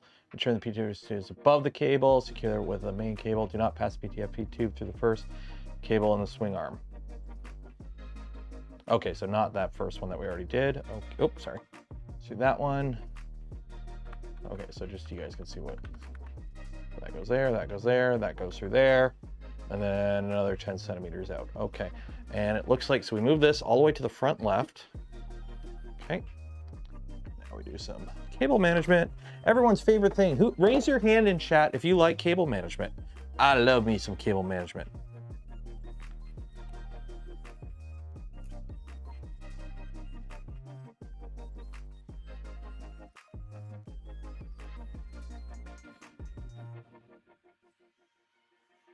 Starting to look like a printer. I hope it's starting to look like a printer. If we did our job right. Okay. So that goes through there.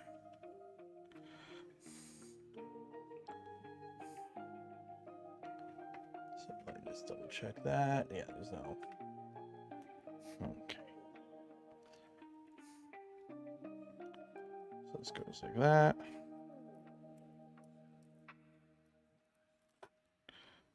And that has to go on top of it.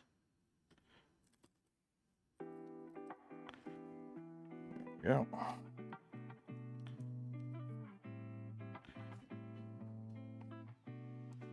These aren't zip ties, they are Velcro ties, which I really like. I've started doing this on some other printers as well, but don't use zip ties on wires. I find I've been using these fabric Velcro ties on wires, and I like it more. I've been having less issues with potentially like binding or anything like that, or not binding, pinching the wires or cutting through the wires.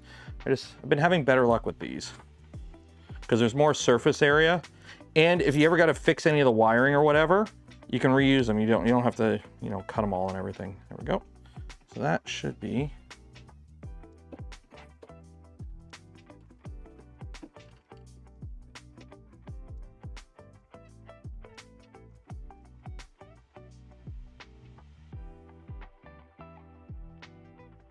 There we go.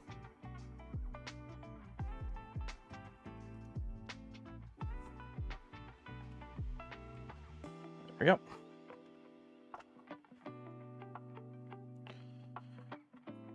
It's slide too easily because you put the Velcro aside. Supposed to put the Velcro on the inside?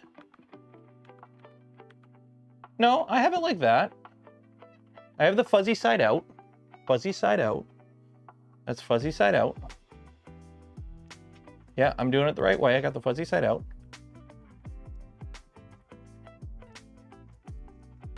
Laces out.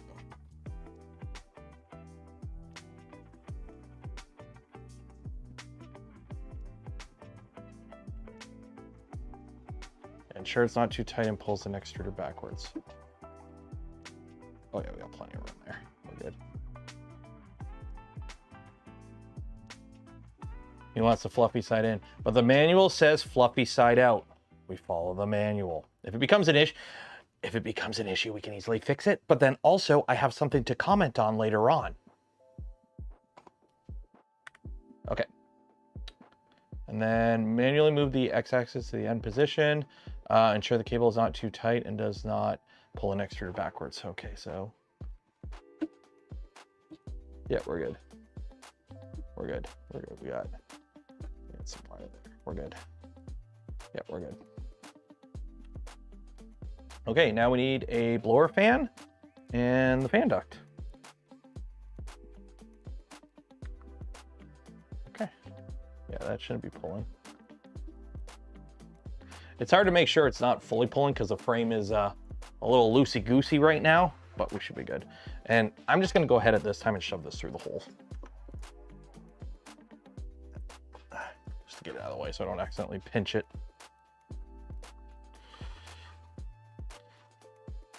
I keep pulling the stupid sock there. There we go. There we go. There we go. Okay, now I need a blower fan. So we got the blower duct. And then we got the really nice 5-volt fan that I want to get my hands on and use these on other printers because this is a really nice fan, but you can only buy it from Prusa. You know I know who makes it. I can't get it directly from them.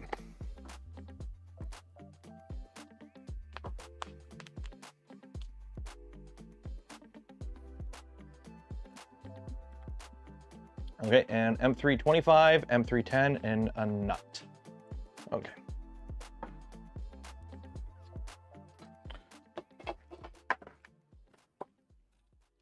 So one M325, two M310. You shove the fan cable through, need them on the inside.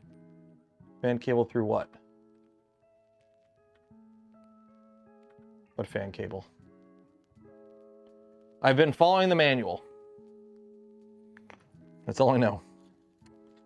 M3 10s times 2. 1, 1, 2. Then I need who? I got one nut here. One nut. M325.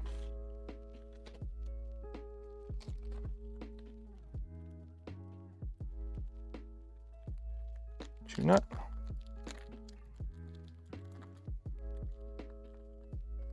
M325. I got one left. No, wait, no, that's 18. M325. M320. M325. There we go.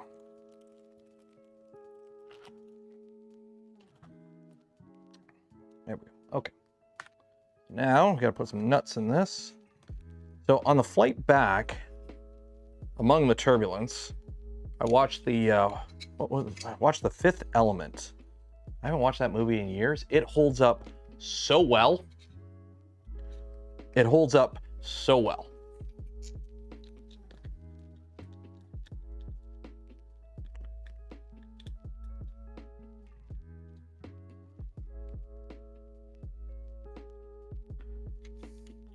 There we go. Okay, so we put some nuts in there and then we attach that. Goes on. So that's facing away from me. It goes like that. That is held in with the M325, I'm assuming. Do not over tighten, because that can break.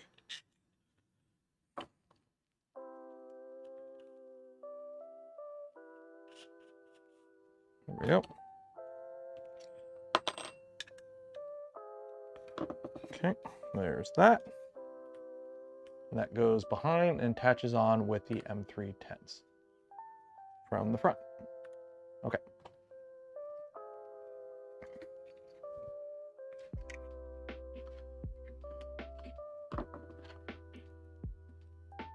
Alien singing. Yeah, apparently that the song, the diva or whatever her name is, you can't actually sing it. Apparently it's like impossible for a human to hit the notes. I have seen somebody sing it, but I don't think they like, I think they had to change some of it because I'm apparently like there's a bunch of notes that like a human literally cannot hit in that song.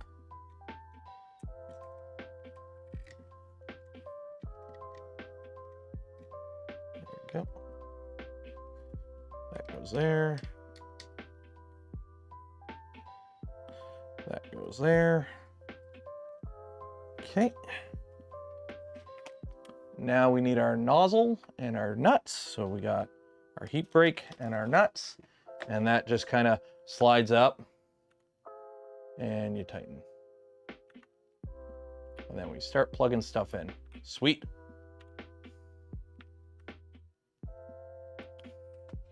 So let's do this. So we're gonna, it's gonna be kind of a, we're plugging wires in. So we get that in, that in. I'm just gonna close this so this doesn't get in the way. Those are there. Oop. Let's get started. Okay. So this goes in with these facing outward.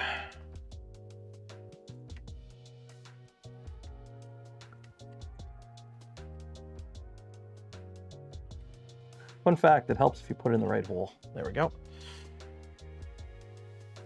And then that goes in. Tighten those, look close in, find that. Firmly tighten both thumb screws, okay. Firmly tighten. Firmly grasp it.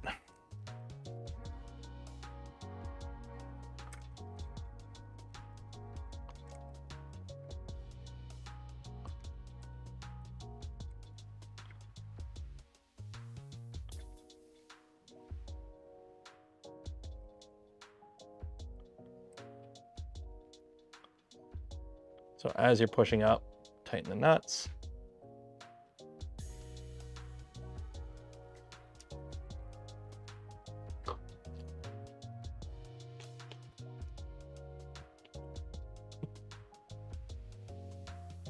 There you go, you get a good view of the ceiling of my garage.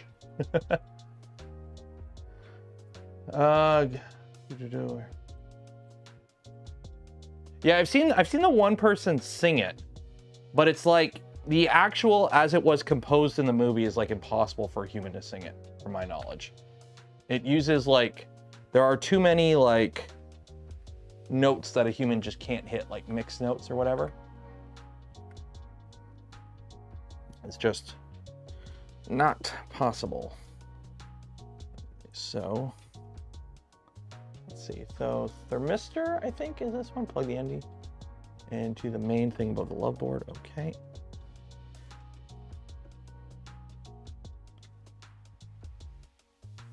Wait, which one's the Thermistor? On end CH, yeah. So this is a Thermistor. So I got two black ones here. Oh no, wait, which Thermistor? Plug the NTC Thermistor cable into the connector. Okay, so I got two Thermistors here. Oh, okay, this one is the heatsink. This is the heatsink. Yeah, this is the heatsink cable. So that one goes in here. So that's coming up from there. Okay. And then The heatsink fan cable goes in there. Okay, so that goes in the bottom there. Okay. So there and there. And then guide the hot end thermistor up into there. Okay. So it goes through this little clip in the back here.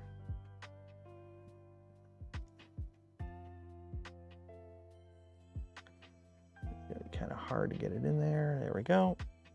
It plugs in right here. Kind of on there. And then the heatsink fan, or the heatsink itself, same thing, comes back here. Try and slide into this slot. There we go. And then this guy just kind of hooks in and goes here. And that's a microfit and snaps in there. There we go. So that's that and that. And then that comes out and goes in. So it goes to this little slot here. It goes into the middle one.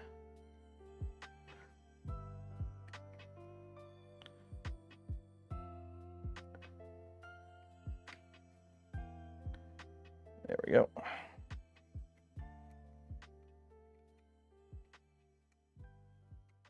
That goes like that.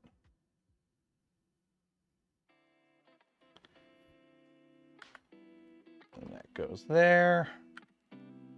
And then the extruder goes on top. Which, get my little steppy stool.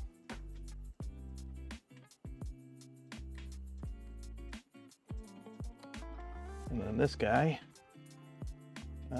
white one on the bottom, multicolor on the top. White one on the bottom for filament, multicolor on the top.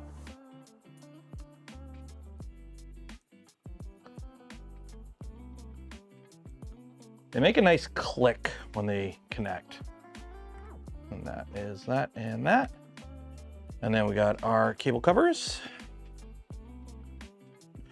If I can find them, got them right here. M310s and M36s. Oh, here's an M310, and I got two M36s.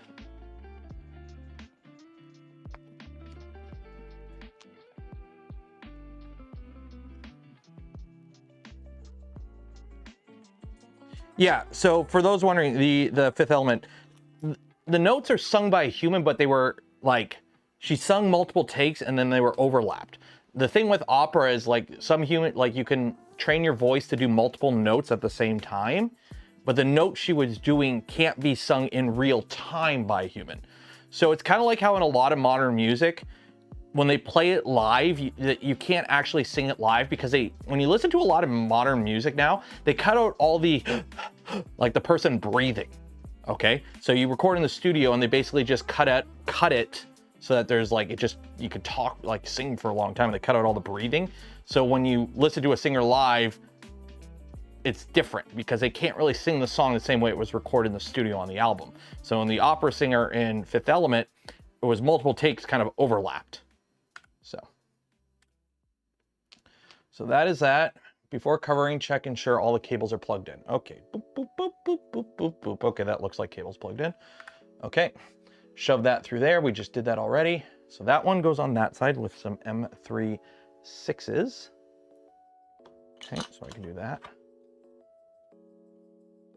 You're on the first gummy bear break. I haven't had a gummy bear all day. I need my gummies.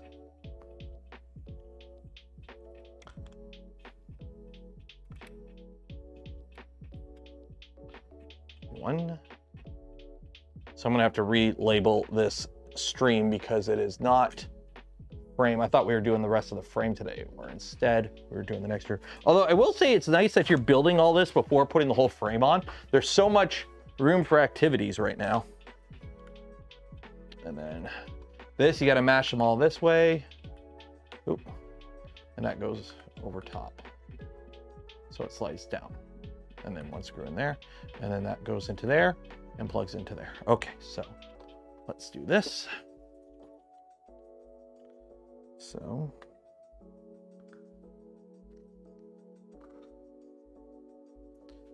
I get a little itty bitty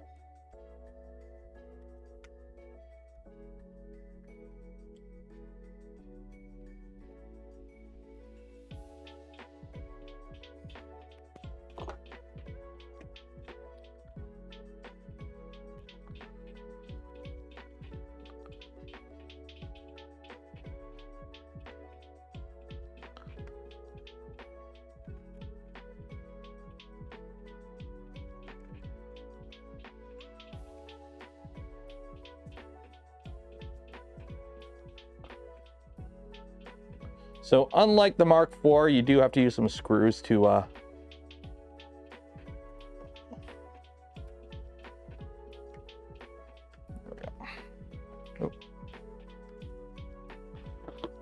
you do have to use some screws to get at stuff.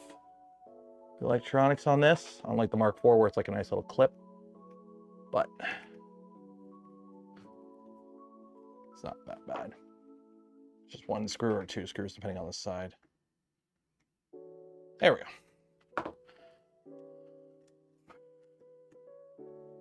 Now we got to spin it around and plug that one last wire in. What time are we at anyways? Oh, we're at 4 o'clock. Okay, perfect.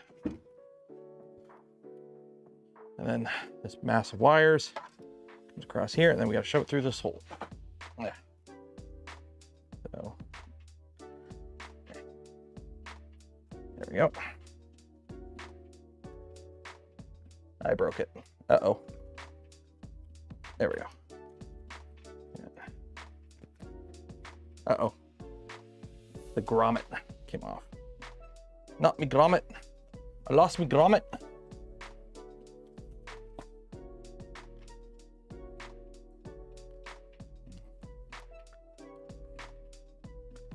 There we go. Okay.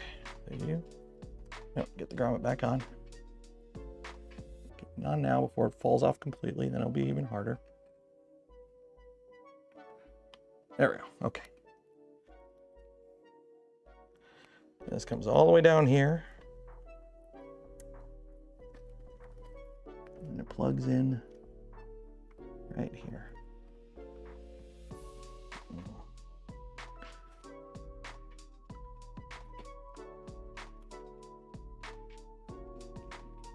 At least I think it plugs in down here. Yeah, down here.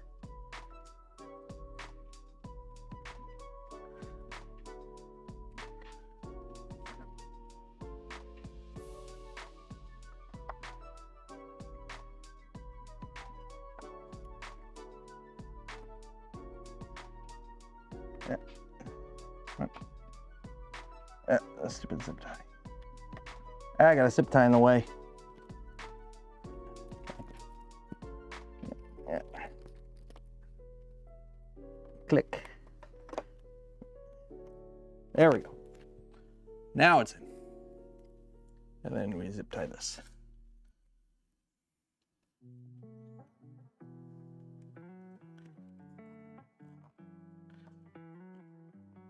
There we go.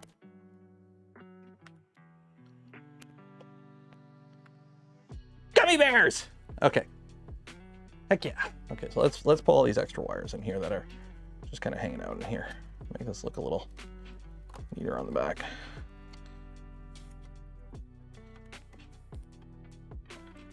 Just kind of shove all these in, pull them in. Look a little neater. And then to make it look real good, we spin it around so you don't see it anymore. Look at that. Look at that. We got the tool head done. Heck yeah. Gummy bear time. Caval's releasing the SV08 Max. I know. I passed on it.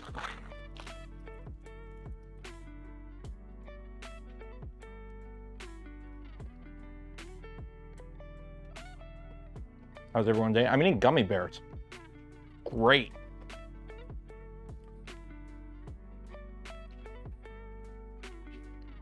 Let me rename the stream, by the way, because we're not doing the frame.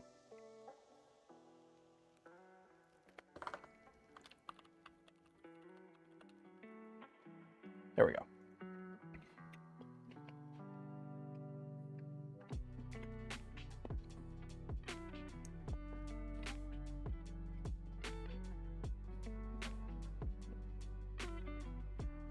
Missed the cable clip to the side of the heat bed cable.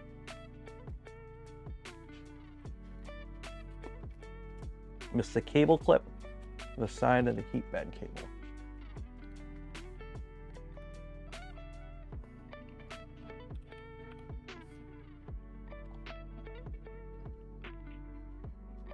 I've only had these two in. There's no, what do you mean?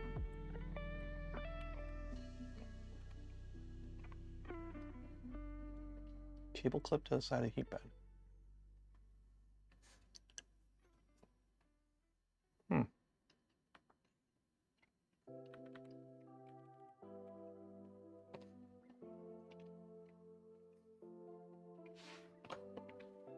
Do you know if the future of 3D printing will have extruders that will not require filament precision to be as tight as it currently is? And how will this influence filament production price? No. If you're thinking the future of 3D printing in the future where extruders will be able to compensate for filament that has widely varying tolerances in terms of filament diameter, so that way producers can cheap out on the production of filament by not requiring as tight tolerances, no. That is no. That doesn't make sense. Top right at the back of the chamber should be clipped in place. Top right at the back of the chamber. It's zip tied. There's a zip tie that holds this in place. There's a zip tie for the bed right here. Unless you're talking about up here, which it is clipped in place for the tool head. So yeah, it is infinitely easier to just ensure you're producing quality filament than it is to require every printer to be able to compensate for filament that goes between 1.5 and 2 millimeters because it's ship production. Because once you dial it in, it's an automatic system that maintains the accuracy of filament. All it does is when you produce the filament, there's like basically a thing that tugs on it that essentially ensures the diameter. By tugging more or less with more or less force, you can tune your filament diameter because it comes out of the extruder like 3 or 4 millimeters and then it gets tightened. And that pulls it to its final size as it cools. So you can calibrate that and then it goes.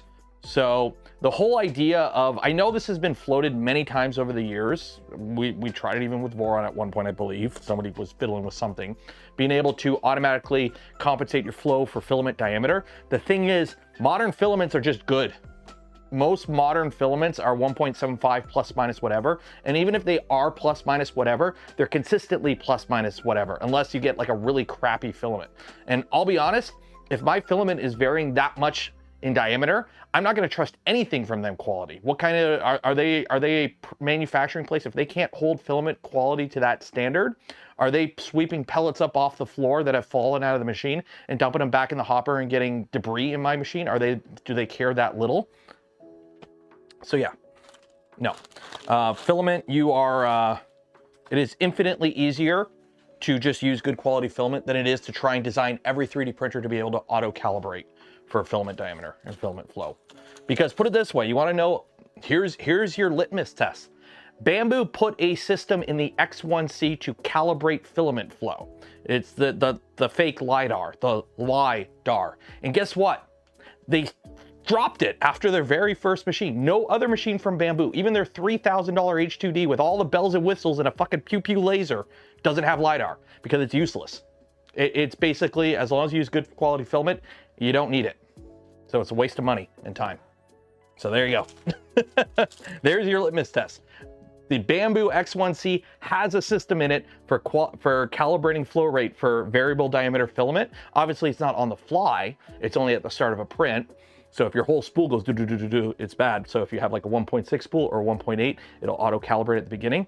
And guess what? They dropped that system on every other machine since that because it's basically useless. And me and most people that had that machine turned it off because it's a waste of time. So yeah. What tolerance do you consider to be good quality? Are you ready to have your mind blown? No idea. I just buy filament from good manufacturers. I've never had anything that I've needed to print on a properly calibrated machine have tolerancing issues in years. I haven't checked filament diameter on any spool of filament I've fed a printer in years, and I've never had an issue. I just Prusa, polymaker, buddy filament, you know, Jesse filament. I've used Fusion filament. Just get filament from a good known brand that does the testing in-house, so you don't have to sit there and calibrate your machine. Just assume it's all good, and only if you run into an issue, then start running down, because guess what? You're gonna not run into issues the majority of the time with most good filament. So, do I have a +4? Is that the cheaty one? No. I haven't touched the cheaty machine in a while, and I don't really have plans to right now. You have 20 kilograms of ASA glass fill that my afterburner and mini stealth burner don't want to push. So what's the issue? Have you measured the filament? Like, what brand is it, and did you measure it? Because if it's not wanting to push, is it the filament or the machines? Because glass filled is two things. One, it's horribly abrasive, and two, depending on where you got the filament from, you might be clogging up nozzles. Glass filled filament, you really don't want to be running on 0.4, in my opinion. Like, you should be try 0.6. Also, if it's a 20 kilogram spool, you need a booster.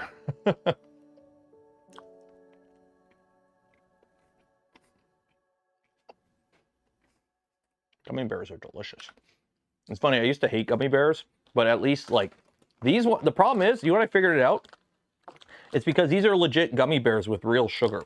Most gummy bears that I eat here are like North American gummy bears, which are just like high fructose corn syrup and they're shit.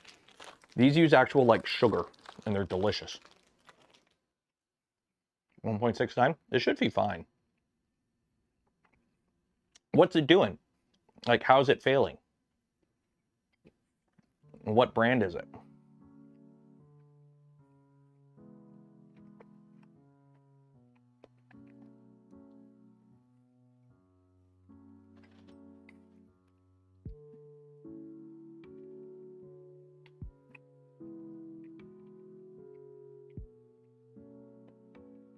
Make sure you're, oh yeah, Jacob has a really good point there.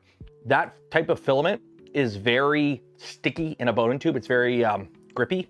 It's not smooth. So you're gonna get a lot of friction in your reverse Bowden tube unless you use like a really high quality small diameter one or something like a 3mm ID one, or just no reverse Bowden tube. Because what might be happening is because of all the friction in your reverse Bowden, if it's a really long one, you could just be stalling out the motor. It could just, the motor not be, there's so much friction, it's chewing through the filament. I've had that issue before.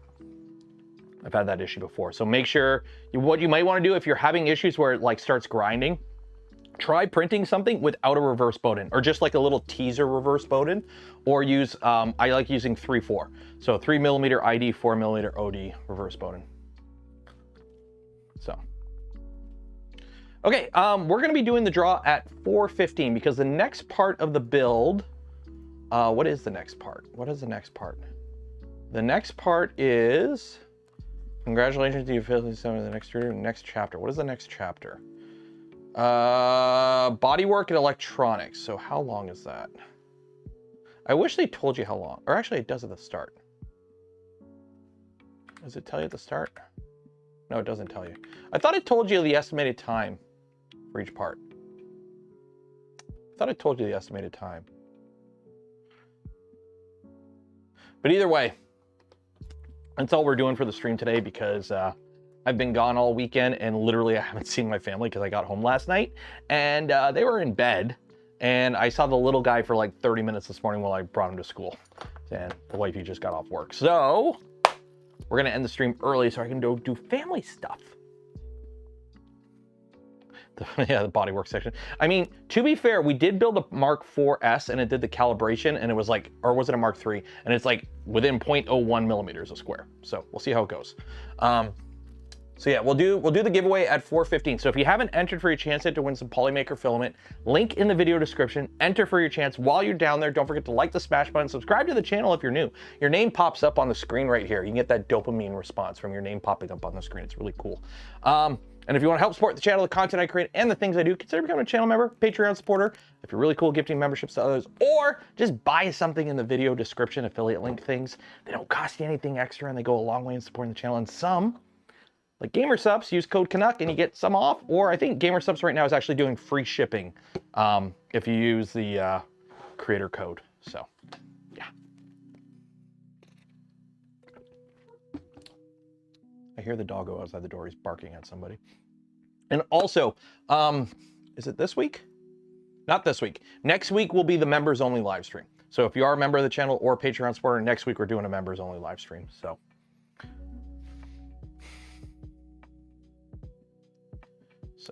it is getting there. We are getting there with this build. I'm really happy how this is turning out. Really happy on how this is turning out. Take a picture of that. Look at that. Look at that Nextruder. Great seeing you at Rocky Mountain. Will I be attending Murph? I may. Earlier, if you had asked me a month ago, I would have said no, but some people are like, you should go, and I'm like, I'll probably go. Heck, I might even have a table. I might just set up a table, because Murph, you just kind of show up and take a table. So I might actually bring stuff like the Fallout armor. I don't know if I'll have it done by then, because I'm actually getting back into finishing it up. I got the lower body done, but I might like bring the helmet and the las pistol. I might bring some stuff, because, you know, show off all the stuff I've been building. Like, who doesn't love power armor? Okay, who doesn't love power armor?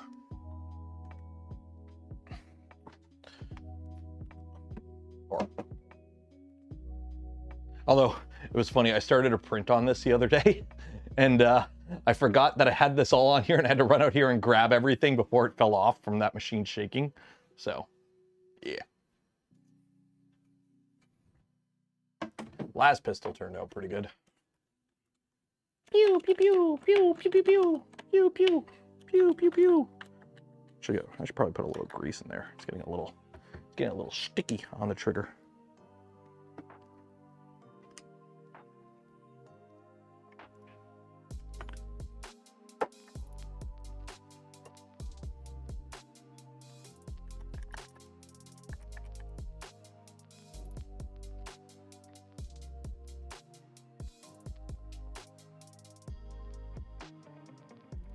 And the thing is, because it's a prop weapon from a game, it looking greasy actually kind of helps sell it, because, you know, real weapons have grease on them. So, and also the trigger mechanism on here is scuffed AF, because I literally just hacked the file. Go watch the video. I made a whole video on how I made this. And the cool thing is, you actually take out the batteries. Like, the batteries actually come out. It's pretty cool. That way, right? Yeah, that way. Pew, pew, pew, pew. It's not a laser, it's just an LED. Just a red LED for the effect. But yeah.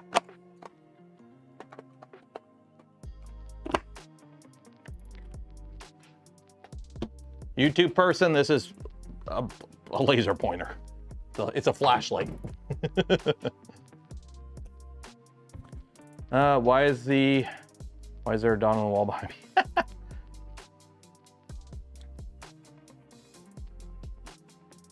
Kind of local. What's in the Pantheon? Right now, nothing. I gotta print some, I've got some stuff. I'm gonna reprint my Hedamames. And I'm probably gonna use, I don't know what I wanna use. I got this PET-17F in this. I'm gonna use this PET-17F, I think, and reprint my Hedamames in it. What color is it? Black. Yeah, I'm gonna use this and reprint my Hedamames in it. Do it black and white, do panda or something. Or I might do black and red. Or black and, no, I can't do green because of the green screen on the computer, but we'll do it. Okay, let's do the giveaway. Let's do the giveaway. If you did not enter, you will have another chance on Friday when we do Friday stream. Let's do the giveaway. And if you did not enter, I remind you multiple times a stream, and you know we do a giveaway every stream. Okay, let's see, copy names, copy, put those in the list. Control A, delete, Control V, files, save. Who's the first one? Ken and Steve. Okay. Marbles. Do a hotel. Yeah, I haven't booked I haven't booked anything for Murph yet. We'll see. For combat and race stuff. Yeah, we'll see. I gotta figure some stuff out. It's in June. I got like a month, I believe. Race. Okay, let's see here. Add names. Clear, open, names. Okay, so we got 266 people. Random, bots, 266, play. Canada Post strike, yeah. I'm getting really annoyed with governments not going, this is a service, not a business. It doesn't need to make money. Like, nobody, you know, for the Americans here, your military doesn't make money. Your military costs a shit ton of money, and all it does is basically employ a couple people. Basically has like really expensive welfare, essentially. But nobody complains about that. But, you know, oh my God, the mail costs money. We don't make money on it. It's a freak out. Okay. When I pick a random ball, if that ball wins, you get a free hat along with your spool of filament from Polymaker. So Kenneth, timing. Kenneth, if you win, you get a free hat. Everyone else, if you win, you just get the spool of filament from Polymaker. Don't forget, exclamation mark zoom zoom makes you go faster. Exclamation mark gullible makes everyone else go slower. And if you like the smash button, ring the bell, and are subscribed to the channel, that's very important. It actually greases your ball up and makes it go even faster. So, who's in the lead? Who's in the lead? Tinkerwell, for now. Follow Tinkerwell for now. Loop de loop. Murph is June 21, 22nd. Neat. Yeah, if I go, I'll probably just show up like the Saturday and leave the Sunday morning, because it's like a 3-hour drive to me. I don't know, we'll see, we'll see. We'll see what the schedule looks like.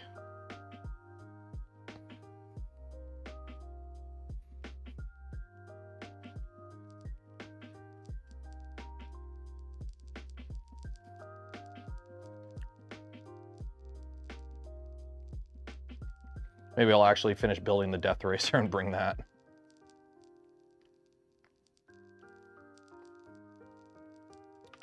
Who's in the lead now? The Ranch Kid. Yeehaw.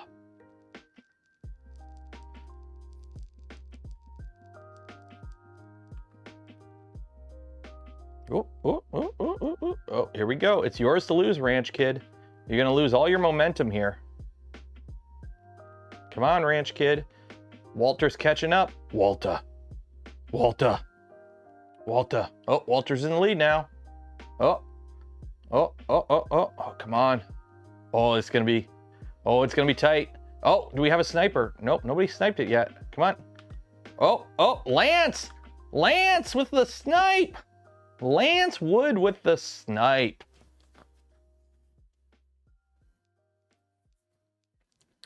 Lance Wood with the snipe. Live stream going through the border with the power armor. Bro, I'm already having enough issues getting across the border as just a random YouTuber. Okay? Like, it used to be like, no joke, when I crossed, it'd be like, where are you going? Oh, I'm going to Denver for a 3D printing convention. Okay, have a nice day. Are you bringing anything across? No? Okay, have a nice day. Freaking, this time it was like 20 questions. It was super bloody annoying. It's like, bro, relax. More shit gets smuggled into my country from America than gets smuggled from America into Canada. Or vice versa, you know what I mean. Okay. So yeah, so we're gonna call it there. I'm gonna go do dinner with the family.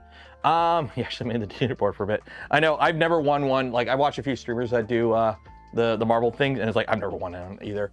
Okay, we're gonna call it there.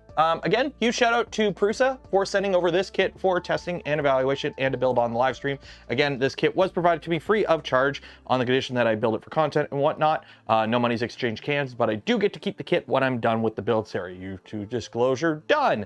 And shout out to Polymaker for the spool of film we gave away this stream and every stream. Links for all of them and more in the video description. Go buy some stuff, use code Canuck on some of them, save some money or get free shipping. And then also for those that donate to the channel, gifted memberships to others, or became members of the channel yourself, I thank you. Not be able to do the things I do, create the content I create without your continued support. You make it all possible. I will be back Friday with the ProForge build, and we're doing firmware stuff, so it might move.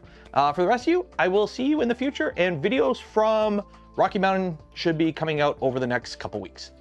Enjoy the rest of your week, be safe out there, wash your hands, and I will see you in the future.